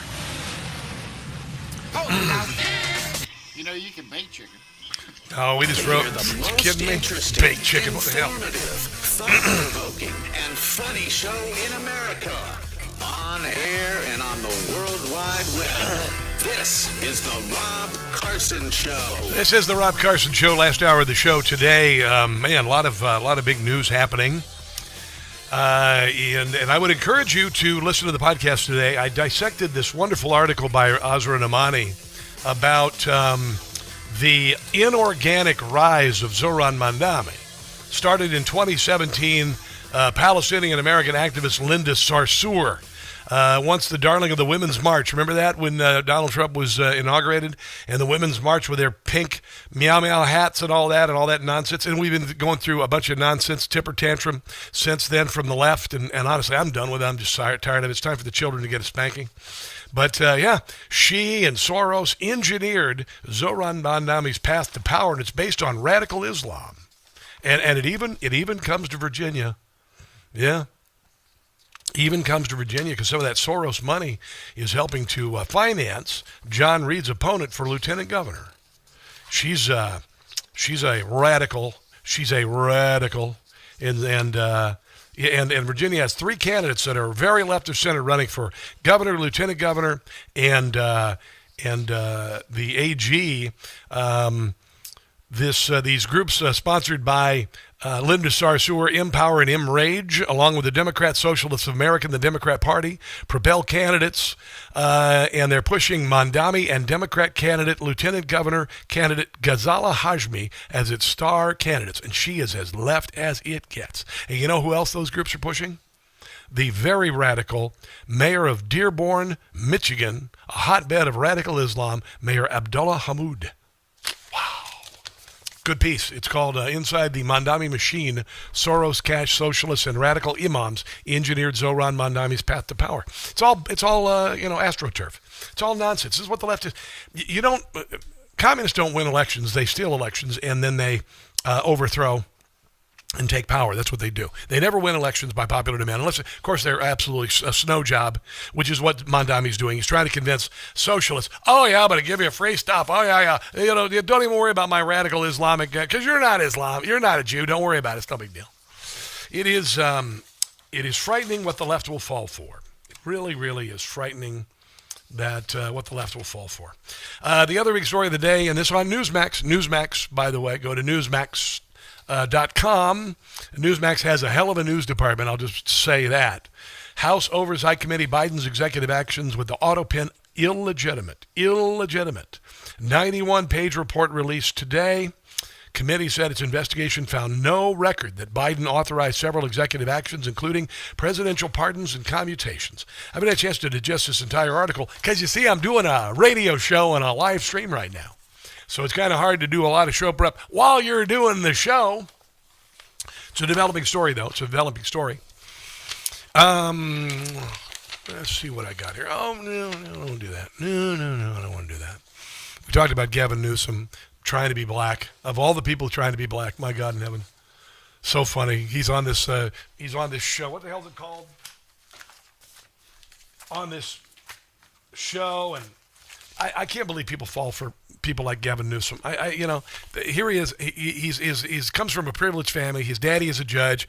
He worked with the oil-rich Getty family, among others, and he's on a show pretending to be black yesterday. It was also about paying the bills, man. And it was just like hustling. And so I was... Listen how he just drops Wonder Bread into the conversation. I had no idea. I guess Wonder Bread is a black thing. We just had it. And a lot of times we couldn't afford it. My mother would go to the Day Old Bread Store. It's a place called the Day Old Bread Store. And it was where you'd go after the Wonder Bread had passed its expiration. And my mother would buy a bunch of that. And then we put it in the freezer. And then in the Wonder Bread, you could get a sticker or a temporary tattoo. That was what we really wanted. We didn't care about the bread. And then it got too expensive. My mom just started making bread. Out there kind of raising myself. Turning on the TV. Started, just getting obsessed, sitting there with the Wonder Bread. Sitting there with the Wonder Bread. He just dropped Wonder Bread out of nowhere. Just sitting there on the TV with the Wonder Bread, watching Alex Hazley's Roots and collard greens boiling on the stove. Macaroni and cheese.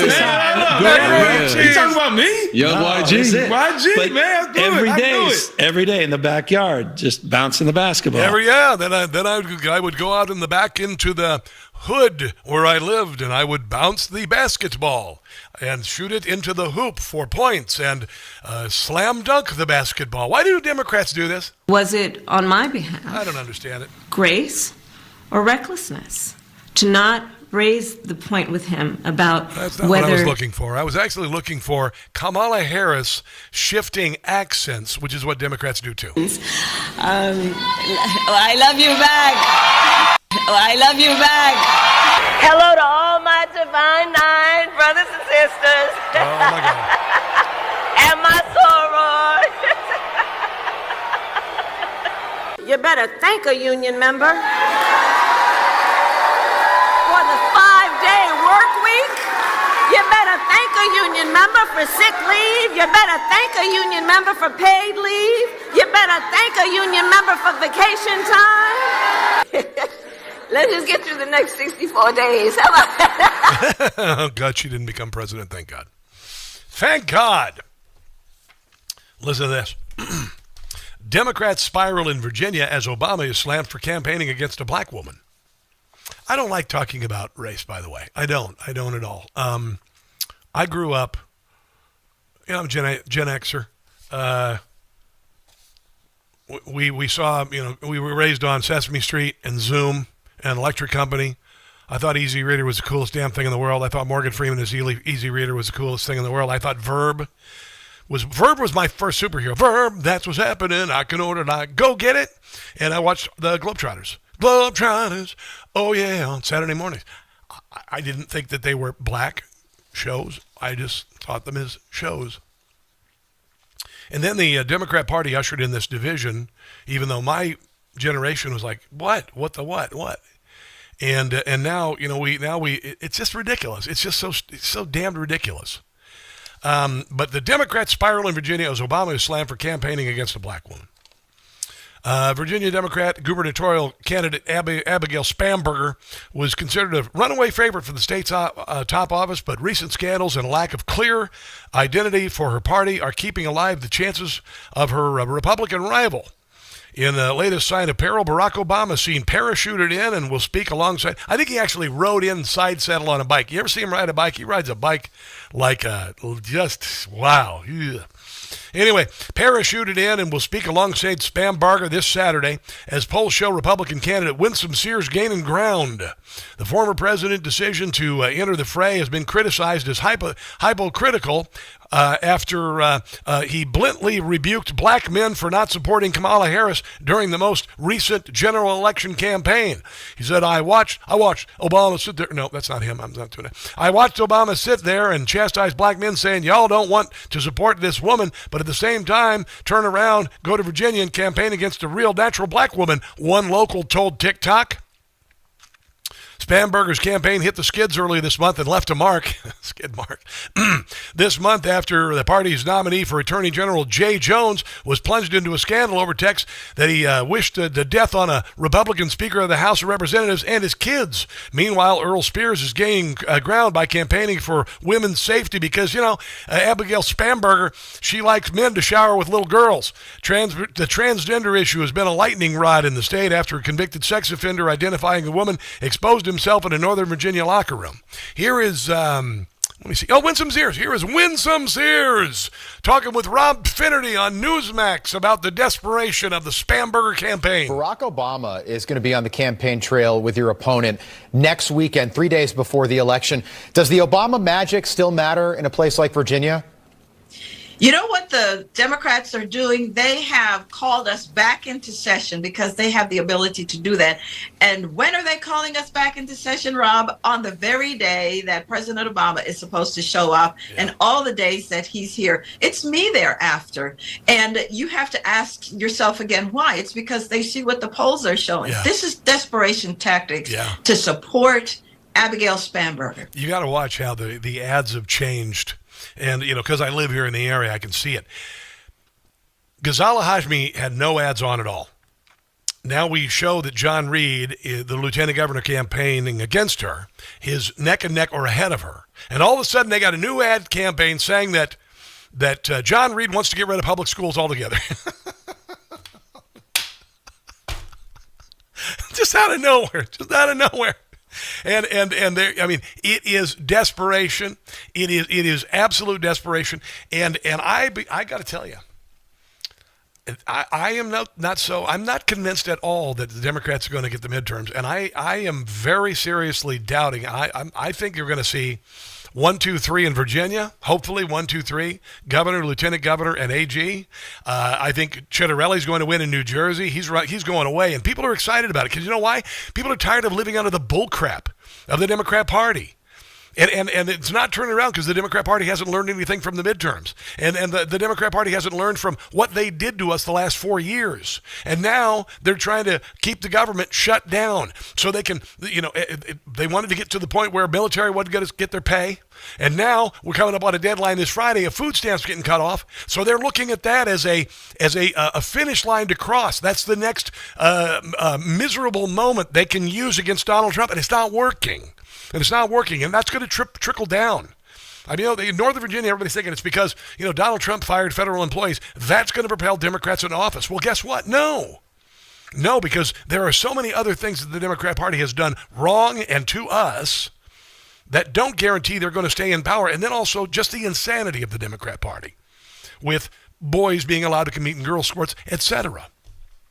I think you may be surprised in Northern Virginia. I hope so. I hope we'll get a 1, 2, 3 in Virginia and in New Jersey. Let's take a break and come back. This is the Rob Carson Show.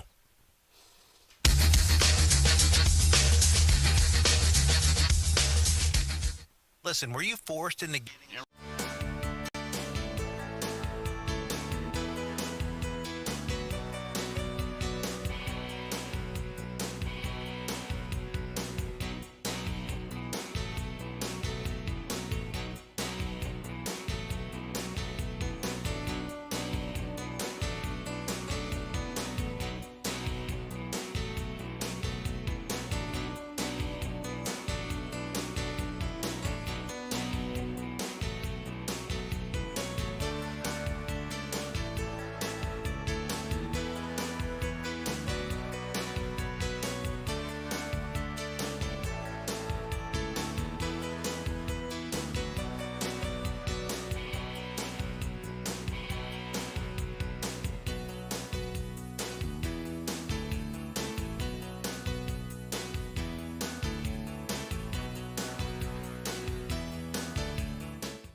p.m. and 99.9 FM in Harford County.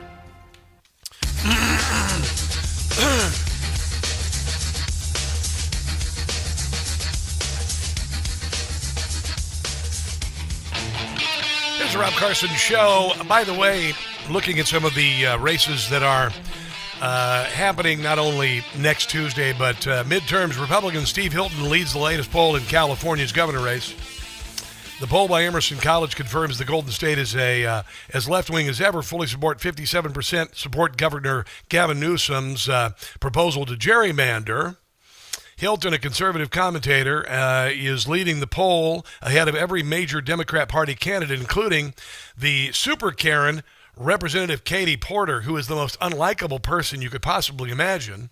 Hilton's lead is within the 3% margin of error. Maybe California's sick of the crap of the Democrats, too. I mean, honestly, how long do you have to live in misery? And there's sooner or later you can't, like in Maryland right now. Maryland doesn't know that Maryland is like the frog in boiling water, you know? The people who live in Maryland, have lived in Maryland a long time, like some of my ex-friends who are no longer my friends because I'm a Trump supporter, they think that Maryland is great. They think it's wonderful. They don't notice the pot shop now in the strip mall and the pawn shop in the same strip mall and the overgrown medians with weeds and the mall that has been closed down for a decade and is sitting there with graffiti on it. They don't notice it because they weren't dropped into the boiling water. They weren't dropped from out of Maryland into Maryland to see Maryland. But if you drive across the river into Virginia, you're like, holy crap. And this has happened all over the country. People are recognizing how bad the Democrat Party is. By the way, owning gold and silver more critical than ever. Global financial markets are undergoing a profound transformation. In the latest episode of Live from the Vault, John Lee, CEO of Silver Elephant Mining Company, says that there is an urgent need to attain tangible assets that exist entirely outside of digital oversight. So everybody's looking for crypto and all that. But you know, good old-fashioned analog gold and silver is what you need. And right now, you've lucked out due to overwhelming demand for free silver. Birch Gold Group has extended their current promotion through Veterans Day. You buy gold, you get free silver. It's surging in price, by the way. Gold is up 62% this year, over 60% this year. Gold is. For every $5,000 purchased from Birch Gold by Veterans Day, Birch Gold will send you a free 1-ounce patriotic silver round that commemorates the Gadsden and American flags. If you're watching and streaming, you can see it. It's real pretty. Real pretty. Plus, they'll send you that. And by the way, Birch Gold is waiving custodial fees for the first year on investments of any amount for current or former military. So get on the horn, if you will, and text my name, Rob, to 989898. You'll get a free info kit to claim your eligibility for free silver and purchase before November the 11th. Again, text my name, Rob, to 989898 and do it today for Birch Gold, if you would. I had mentioned this, and I've been dying to cover this for a couple of days. Because you may recall, when Kamala Harris was named the candidate for the Democrat Party, I said that her constituency were crazy, cul-de-sac-dwelling Karens and their emasculated husbands. And I was absolutely right. I was absolutely right. And you see Karen, this is the year that Karen, we get rid of Karen. Karen has run roughshod over America for a very long time. She's a neighborhood busybody. She got involved in George Floyd's death by drug overdose, and she got rid of police, even though black people in inner cities are going, no, don't do that, don't do that. She's like, no, we got it, it's covered. Let's get rid of Native American mascots. Let's get rid of the Dixie Chicks. Let's get rid of the Indian on the land of Lakes Butter. Let's get rid of speech. Let's get rid of Aunt Jemima and Uncle Ben. That's what Karen did. Karen is a busybody. Karen thinks she knows better than you. And there is a psychologist, Jonathan Alpert, New York-based mental health counselor, and he explains Karen. Here is Karen from the perspective of the No Kings protests, a list of all of the protests, by the way, who've been led since the pink P-word hat in 2017. Study did say educated 40-something women, so you have to wonder just how educated they are if they think that our country is being run by a king. Clearly, it's not, and we did overthrow a king and celebrate Independence Day every July 4th. So you do have to wonder how educated these women are. Yeah. But 40-something women they're educated by MSNBC. Are probably the biggest demographic of consumers of mental health services, probably 20s to 40s. Did you hear that? Generally, those people are very susceptible. Right? Let's hear that again. Let's hear that again about crazy liberal Karens. Women are, but 40-something women are probably the biggest demographic of consumers of mental health services, probably 20s to 40s. So they're quite fluent in learning how to express themselves, their emotions. So naturally, that would play out on the city streets during the No Kings protests. They're not shy about their hatred for Trump or concerns about the country. So that's part of what we're seeing play out. And the No Kings protests, from what I've seen in person and on TV, it gives them affirmation and empowerment. Otherwise, they would be nothing. To me, like a big venting session and almost like a big group therapy. So people get stuff off their chest, they feel better in the moment, but it doesn't necessarily bring about any sort of positive change. No, and here is something interesting. Have you noticed that everybody's in therapy? Therapy culture is, fortunately, a big part of the problem. We have therapists who are labeling people as traumatized, or he's a narcissist, or she's borderline, and this gets out into the ethos of our society, and people start to believe it. Well, of course he's a narcissist, or of course she's borderline, when in fact they're not. There are certain criteria that need to be met clinically for that person to be diagnosed as that. But how does that translate into hating Donald Trump? A lot of the participants that I've seen at these rallies will claim that they're traumatized, they have PTSD from Trump being in office.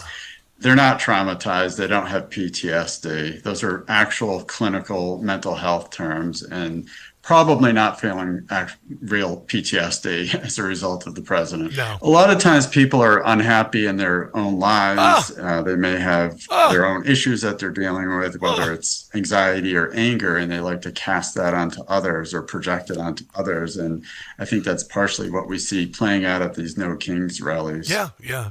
It's about people who feel empowered and feel like they're victims. And you combine that with the therapy culture and liberalism and susceptibility to mania. You get crazy Karens. Yeah, that's what the No Kings protest is. That's your Democrat Party. They're being steered by that. Oh, I'm very offended. Well, good. I hope so. That's fantastic. It's America, for God's sake. Let's take a break and come back. This is the Rob Carson Show.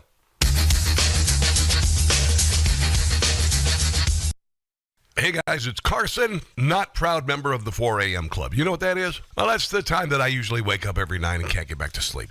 Then I found Beam's Dream Powder. Now, Beam's Dream Powder is made with a powerful blend of all natural ingredients, including reishi, magnesium, L-theanine, apigenin, and melatonin. It's designed to help you fall asleep, stay asleep, and wake up feeling amazing. And unlike other sleep aids, there's no next day grogginess, just great restful sleep. Plus, Dream tastes incredible, and it's become a part of my nightly routine. Simple, easy, effective. Dream is made right here in America, supporting jobs, quality, and the principles we stand for in America. Thank you very much. Beam is going to give my listeners the ultimate Patriot discount, up to 40%. Try their best-selling Dream Powder. Get up to 40% off for a limited time. So with my discount code Newsmax, you can get their best-selling Dream Powder for just $39. Go to shopbeam.com/Newsmax. That's shopbeam.com/Newsmax. Again, use the code Newsmax at checkout. That's beam.com/Newsmax and use code word Newsmax for up to 40% off.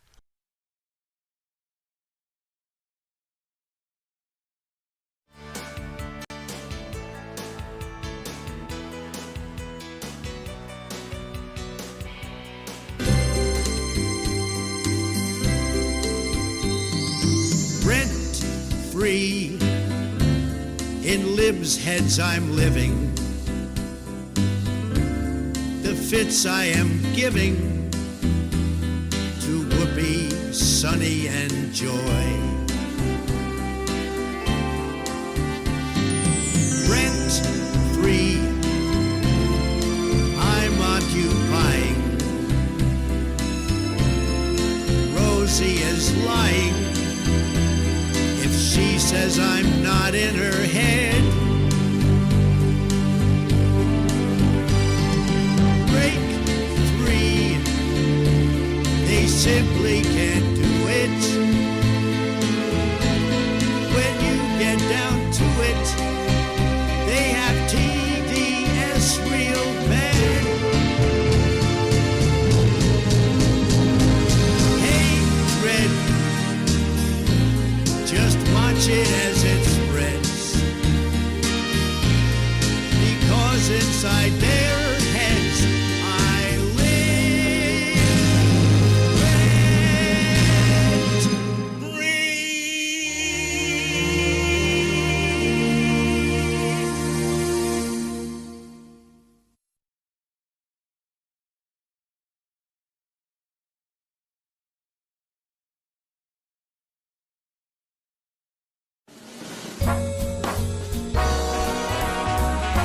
With talent on loan from God. And have my brain tied behind my back, to be fair. You were the sunshine of our life, Rush. That's why we'll miss you oh so much. You know, I'm the mayor of Realville here. You cut down liberals like a knife, Rush. El Rushball. Forever you'll be number one. I am Rush Limbaugh, household name. America needed a hero in all four corners of the world. And then you came to our rescue. The Limbaugh Institute for Advanced Conservative Studies. Competition, you had zero. How could so much talent be inside of you? And don't doubt it. You were the sunshine of our life, Rush. That's why we listened every day. That's it. It's not much more complicated than that. You helped us get through all the strife, Rush. No one will ever take your place. Because Rush was the sunshine.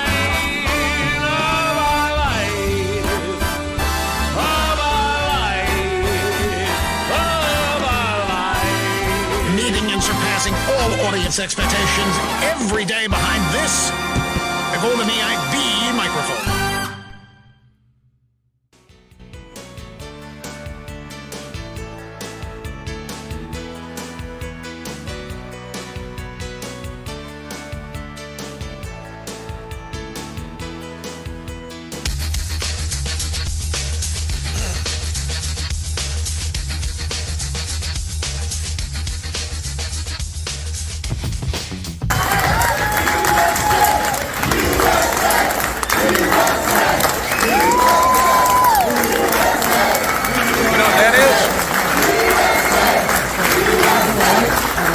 Jack Ciattarelli at a rally just a couple days ago, and I don't see Mikey Sherrill getting those side of crowds in New Jersey. It sounds like there's a little bit of momentum going towards Republicans right now. Let's hope it translates to victories around the country, including in Virginia, where I live on Tuesday. Cliff Maloney is the CEO of Citizens Alliance. He joins us on the Newsmax Hotline right now. Cliff, how you doing, man? I'm doing great out here in Jersey, just trying to put us over the finish line. But I know. Appreciate you having me on, Rob, as always. Oh, dude, glad to do it. So how's the momentum? Because, brother, I can feel it. Donald Trump's getting victories. The Democrat Party is caterwauling, throwing no kings protests and all of this nonsense. And I think the American people see right through it. Yeah, you're 100% spot on. I mean, listen, Mikey Sherrill versus Jack Ciattarelli, you cannot have a better dichotomy. Jack, I mean, the guy looks like a governor. He connects. He's a great guy working a crowd. He's just a real dude. And you've got Mikey Sherrill. She's like the Kamala Harris of New Jersey. Yeah. You know, the more time she spends with voters, the more votes she loses. Yeah. And so we're out here on the ground. We've got 105 people chasing ballots as part of the New Jersey Chase program. And look, we're trying to hit 500,000 doors by Tuesday. Wow. Happy to report on your show, Rob. We are over 410,000, and we're loving what we're seeing. Dude, this almost dwarfs the traditional ground game that Democrats have. And normally the Democrats own this stuff. This is pretty remarkable, man. Yeah, and look, I've said this on your show before. We didn't create this tactic, right? I'm just fighting fire with fire and beating Democrats at their own game, right? We're not them when it comes to actual raw votes, but what they're not used to, Rob, is we compete, right? We're competing. We're fighting fire with fire. Yeah. And they hate when they see our teams come out on the ground because they're not used to having Republicans try to challenge them there. They're used to dominating the ground game. I know. As of 2024, that's over. Republicans are going to chase ballots and harvest ballots when it's legal in every single election. We must do it. Well, dude, I've been following this forever. I remember when Barack Obama was running and there were Black Panthers standing outside of polling places in Philadelphia. You know, Pennsylvania is known for this. I know you're working in Pennsylvania. New Jersey, the same thing. And now you've got Harmeet Dillon. She's going to put election monitors around the country so we can actually watch. The Democrat Party's trying to keep them out. The Democrat Party is fighting tooth and nail on this. And so it looks like in places like New Jersey and Pennsylvania, where elections have been, I mean, let's face it, not terribly fair when it comes to Republicans. Give me a friggin' break. You combine that with a ground game, combine that with no more media dominance by the left, this is spelling a lot of trouble for the Democrat Party, Cliff. Yeah, and here's the part that is hilarious, is the Democrats try to act like this is some sort of new thing for the DOJ to send in folks to monitor these polling locations. This has been going on for decades. Obama did it. Trump's done it. Biden's done it. This is not something new. And even last year in 2024, they passed the COCO Act, which was that this is at congressional level, saying that congressional staffers have rights to be able to go in, not to try to tamper with anything, but to have secure elections. And what I don't understand from the left is why is there this huge push against making sure that Americans and the voters are confident in the results of the election? So they can keep screaming, we're going to focus on just playing by the rules, but we're going to chase as many ballots as we can through our groups at Citizens Alliance, and that's why New Jersey and Pennsylvania will remain targets. And the left hates it, but I don't care. We're going to double down. Yeah, and you know, the left in this country, they're seeing their doom. They're seeing it in places like Chicago, in places like Memphis, in places like Washington, D.C. Washington, D.C., I just moved here about 4 months ago. 2 weeks in, Donald Trump federalizes law enforcement. Now it is a totally safe city. We've seen violent crime drop in Memphis 50%. The reason why J.D. Pritzker and Brandon Johnson want Donald Trump not in Chicago is because they want to keep those seats of power, because agrarian states like Pennsylvania are dominated by liberal, Democrat-run bastions like Philadelphia and Pittsburgh. When the rest of if those cities fall, then the states become Republican, don't they?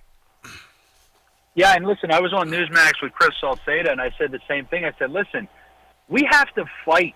Where is the fight? Where is the energy? The left always goes to war to not, I don't want to say spin the rules, but within the power that they have, they're not afraid of being called racist. They're not afraid of being called a fascist just because they want to actually utilize the rules to set up districts that put them in the best position. The left's been doing this for years. It's time for us to do this. And let me just say this, Rob, when it comes to New Jersey specifically. Yeah. Right, I'm looking at the data every single day. And what you just said is right. The left, when it comes to crime, when it comes to all these things that are turning off the American people, it doesn't matter if Republicans stay home.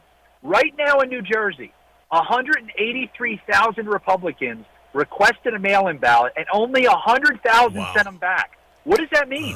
That means 83,000 Republicans are sitting with a ballot on their dining room table. That's what this next week is about. Either take your ballot and go early vote, make a plan to vote on Election Day if you don't have a ballot, but if you've got a ballot, get that ballot in. That's what we're working on. It's njchase.com. If anybody wants to come to Jersey, if they want to help on the ground, if they want to sponsor a ballot chaser, those 83,000 could be the difference between flipping New Jersey in a historic way. Yeah, I was thinking because I lived in Maryland for a dozen years, then I moved to Kansas City, then I moved back to the D.C. area, and I said, there's no freaking way I would live in Maryland again. Maryland is right now experiencing negative economic growth. 2 million people have left Maryland the last 10 years. Maryland is the last in the country for economic growth of all the states. And the people in Maryland, a lot of the liberals, it's that frog in boiling water thing. And the same goes with New Jersey. New Jersey people are subjected to the highest utility prices, the highest property tax rates, because the water has slowly boiled while they live there. And they don't recognize how much better things are in Republican-run states. Would you find that to be the truth? Yeah, and look at where New Jersey is geographically. What a beautiful state, right? What a state with so much opportunity. I know. And, Rob, I'll tell you this. I don't know how public I should be about this, but a lot of the people that I meet with that chip in a couple hundred or a couple $1,000 to sponsor our ballot chasers, I've probably had 12 business owners, small business owners, that have told me if Jack Ciattarelli does not win this governor's race, they are pulling their entire business and getting out of Dodge. I don't blame them. It's not sustainable. The tax rates, all of these regulations, I mean, they're the most anti-business, anti-opportunity state, but they have so much opportunity. So this is such a moment to try to turn Jersey back around. Yeah, I would. Can you hold on through the break? Because I'd like to talk to you about a couple other races. I'd like to get your thoughts on Virginia. I'd like to know what's going on in Pennsylvania. And I'd also like your thoughts on Zohran Mamdani and all of the things we found. Can you hold on through the break, my friend? You got me, sir. All right, bro. This is Cliff Maloney, CEO, Citizens Alliance, on the ground in New Jersey, where Jack Ciattarelli will be the next governor. God willing, let's take a break and come back. This is the Rob Carson Show.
Chris Stapleton for you. Cliff Maloney is the CEO of the Citizens Alliance. He's on the ground in New Jersey trying to get Jack Ciattarelli elected to governor. He had a very tight race previously when he ran, and I can't imagine that he has slipped any. In fact, with the ground game and the enthusiasm, I think, for what he's preaching, and obviously the poor quality of life in New Jersey caused by Democrat policies, we'll see if it pushes him over the edge. Cliff Maloney, what have you heard about polling lately in New Jersey? I heard it was neck and neck. Oh, it's tight. It is extremely tight. I mean, this is something that I tell people, if you would have asked me 6 months ago where this race is compared to where it is now, I mean, this is competitive, and this is Jersey. Yeah. So for somebody to be in this position, I mean, I'm grateful that Jack has made the gains he had. Look, I'm not saying this is going to be a win, right? I'm not here to say, it's guaranteed. Yeah, I know. What I'm here to say is Jack Ciattarelli is competitive. His opponent is just flailing. Yeah. I love where we're at right now, but it's going to take one thing. Republicans have to vote. Yep. We've seen polling as close as tied at 43-43. We've had 47-46. Yep. This is a neck-and-neck race, and so it becomes a turnout battle in a state that no Republican should be winning. Yeah. Yeah. The race in Virginia, I just moved to Virginia about 4 months ago. You've got three big races. You got governor, lieutenant governor, and AG. The AG, obviously, Jason Miyares is way ahead of Jay Jones because of some texts that showed up with regard to wanting to murder an opponent and the children of the opponent. You've got the lieutenant governor, John Reed, neck and neck with a very radical leftist woman. Now we're finding out, according to Asra Nomani in a new piece for Fox News, that she is funded by the same people who are funding Mandami, and that includes George Soros money. This is not organic. This is not an organic candidacy. It is a candidacy that was started years ago. It isn't about changing these people's lives. It's about putting people in power who want to fundamentally change cities and states and all of that. Then, of course, we also see the governor's race with Winsome Earl Series and Abigail Spamberger. And Virginia is you call it a purple state, I guess, but there seems to be momentum going here toward the Republicans on all three counts. What say you? Yeah, look, these text messages are horrific, right? And the fact that it's 2025 and there is a candidate running who threatened to not only shoot one of his political opponents, but dreamed of shooting the opponent's kids. That is insane. And these Democrats will not denounce the candidate. They will not ask for this guy to stop running. And that's because this is not about the actual merits of a political race. This is about power, right? And Democrats take politics as business. It is a business. And look, Spamberger, the governor candidate, I got to tell you guys, I ran a candidate against her. Nick Freitas, a great patriot, ran against her for Congress a couple years ago. She is an excellent, maniacal politician. Oh, yeah. She's been on every side of every issue. She refuses to denounce this Jay Jones character. These are going to be tight races. I feel very good about the AG race. I'm feeling pretty good about the lieutenant governor race. But the governor's race is going to be difficult. Yeah, it's going to take a lot of people in Northern Virginia where you've got different pockets of Republicans that need to show up. Yep. And then obviously the rest of the state that's very red, it's got to get there. And look, it's not just the governor's race. We've got to take back the House of Delegates. They're down by one vote. Yep. And a lot of these races are competitive. So it's an exciting year. There's a lot of opportunity. I think we're going to see nationally where things are going and where things are trending. Yep. But in none of these races do I feel like we don't have a shot, maybe except the New York mayoral race. Yeah, I was going to ask you about that next. When he won the primary and Mandami became the candidate, I had doubts whether or not he could be elected. I'm still not convinced he is going to win. They're very convinced. It was 20 points. Now it's 10 points.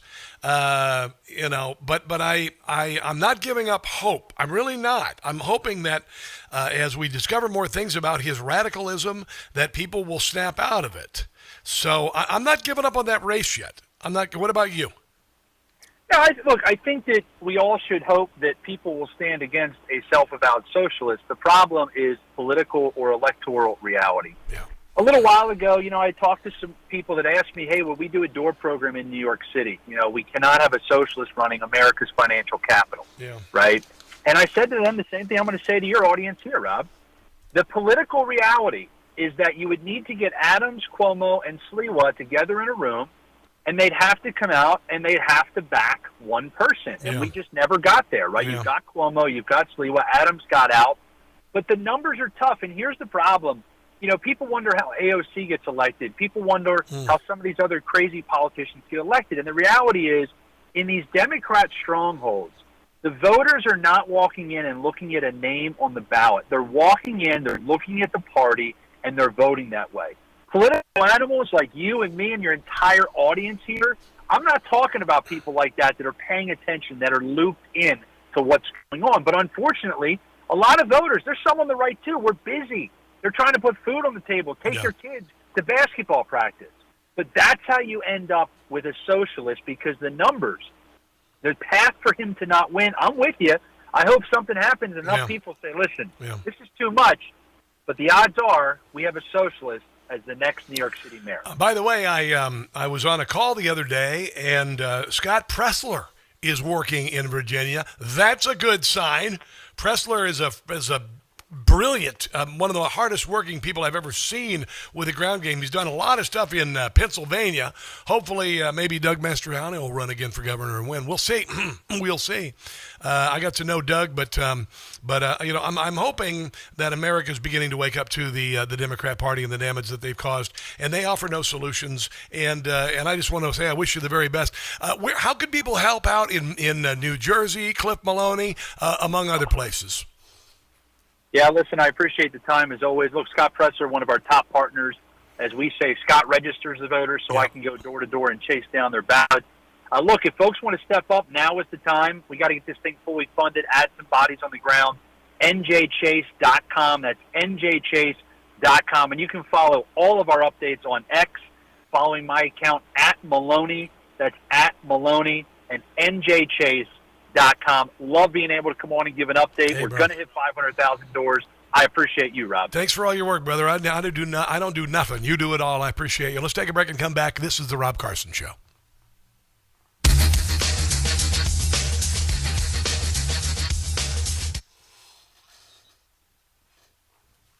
I just talk on the radio, man. I got it easy. Got it easy. Who's talking on the social media here? On Facebook. 180 new comments. Holy crap. Hello, Vicky Stevens and Squall White. What's going on with you today? Carson podcast was ahead of Facebook's live feed. Now Facebook is faster. Oh, okay, whatever. We're streaming on everything, even Twitch now, for crying out loud. Hi, Beth Hill. What's up? Let's go over to YouTube, where Bruce Radford is watching, where Merlin Wizard is watching, where Mickey Hastings is checking it out. Glad to see you guys here. Man, look at all the comments. You guys, holy crap. I know that you guys got fired up when I was talking about Ezra Namani's piece about Zoran Mandami. That got things buzzing, because he's a very dangerous man, and he's only using socialists to get in office. He's only using them for their votes. He's only using the LGBTQ plus community for their votes. He doesn't believe any of that. He's down with radical Islam's treatment of gays and transgenders. I think he's absolutely lying through his teeth. That's my personal opinion, but I'm usually right. So there's that. There is that. Who's watching on Rumbly Roo? Dookie Bear, Round a Pony. Scarecrow 2, what's up? We got another break to do here, kids. We got another break to do here. Let's see what I'm going to talk about. Hold on.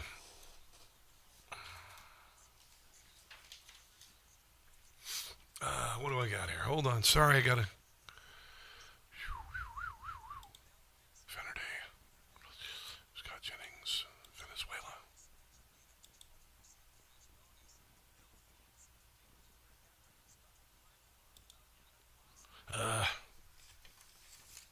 Yeah.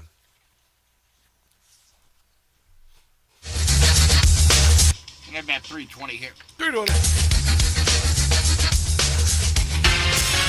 The Democrat Party does not have a deep bench in 2028.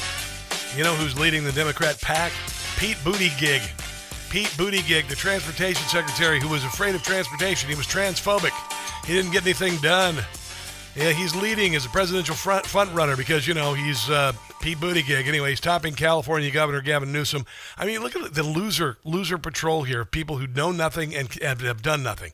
Buttigieg, Gavin Newsom is fake as his veneers, Alexandria Ocasio-Cortez, who's dumb as a box of rocks without the rocks, and Kamala Harris, who has no chance of winning at all. Bernie Sanders gets 8% support. J.B. Pritzker is at 6%. None of these people are electable. They aren't.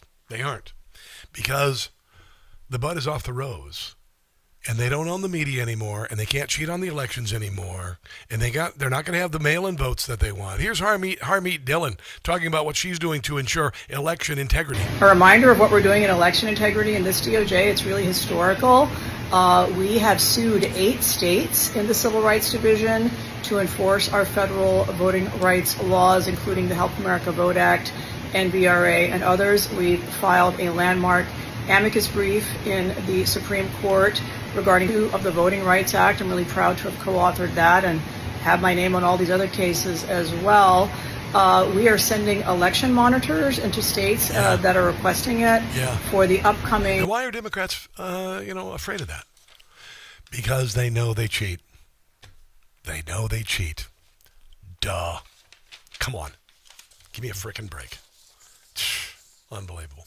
Due to overwhelming demand for silver from Birch Gold Group, they have extended their current promotion through Veterans Day. Here's the deal. You buy gold, get free silver. Happens to be surging in price for every $5,000 from Birch Gold. I'm going to show you this coin. You get a free 1 ounce patriotic silver round that commemorates the Gadsden and American flags. I carry mine in my pocket in this little velvet pouch. Look on the social media stream. You can see it. Isn't it pretty? Look at that. Yeah. Gold is up 60% this year. I just called Birch again because I got a little extra from the DIVORCE that I'm going to invest in Birch Gold. I'm doing it because Birch is rocking, gold is rocking, precious metals are rocking, and I believe in Birch Gold. That's why they have made money.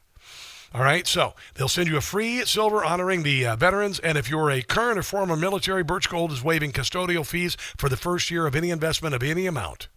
So text my name, Rob, to 989898 for Birch Gold. Rob to 989898. Buy gold, get free silver right now, but it ends November the 11th. Text 989898, my name, Rob, to 989898 for Birch Gold. That's going to do it for the show. Holy crud. What a show. I have a funny feeling some of these seeds we planted today with this auto pen stuff, they're going to bloom into massive stories tomorrow on the show. So in the meantime, check out the podcast. Today was a hot one. Please listen to it. Subscribe to usual podcast platforms at Rob Carson Show. God bless you. America's founded Donald Trump and the good he's doing for this nation. And until tomorrow, which is Wednesday, don't catch the stupid. I'll see you then. All right, Rob, we'll see you at those seeds. Information. Truth. Is freedom. Is Newsmax. It's real news for real people.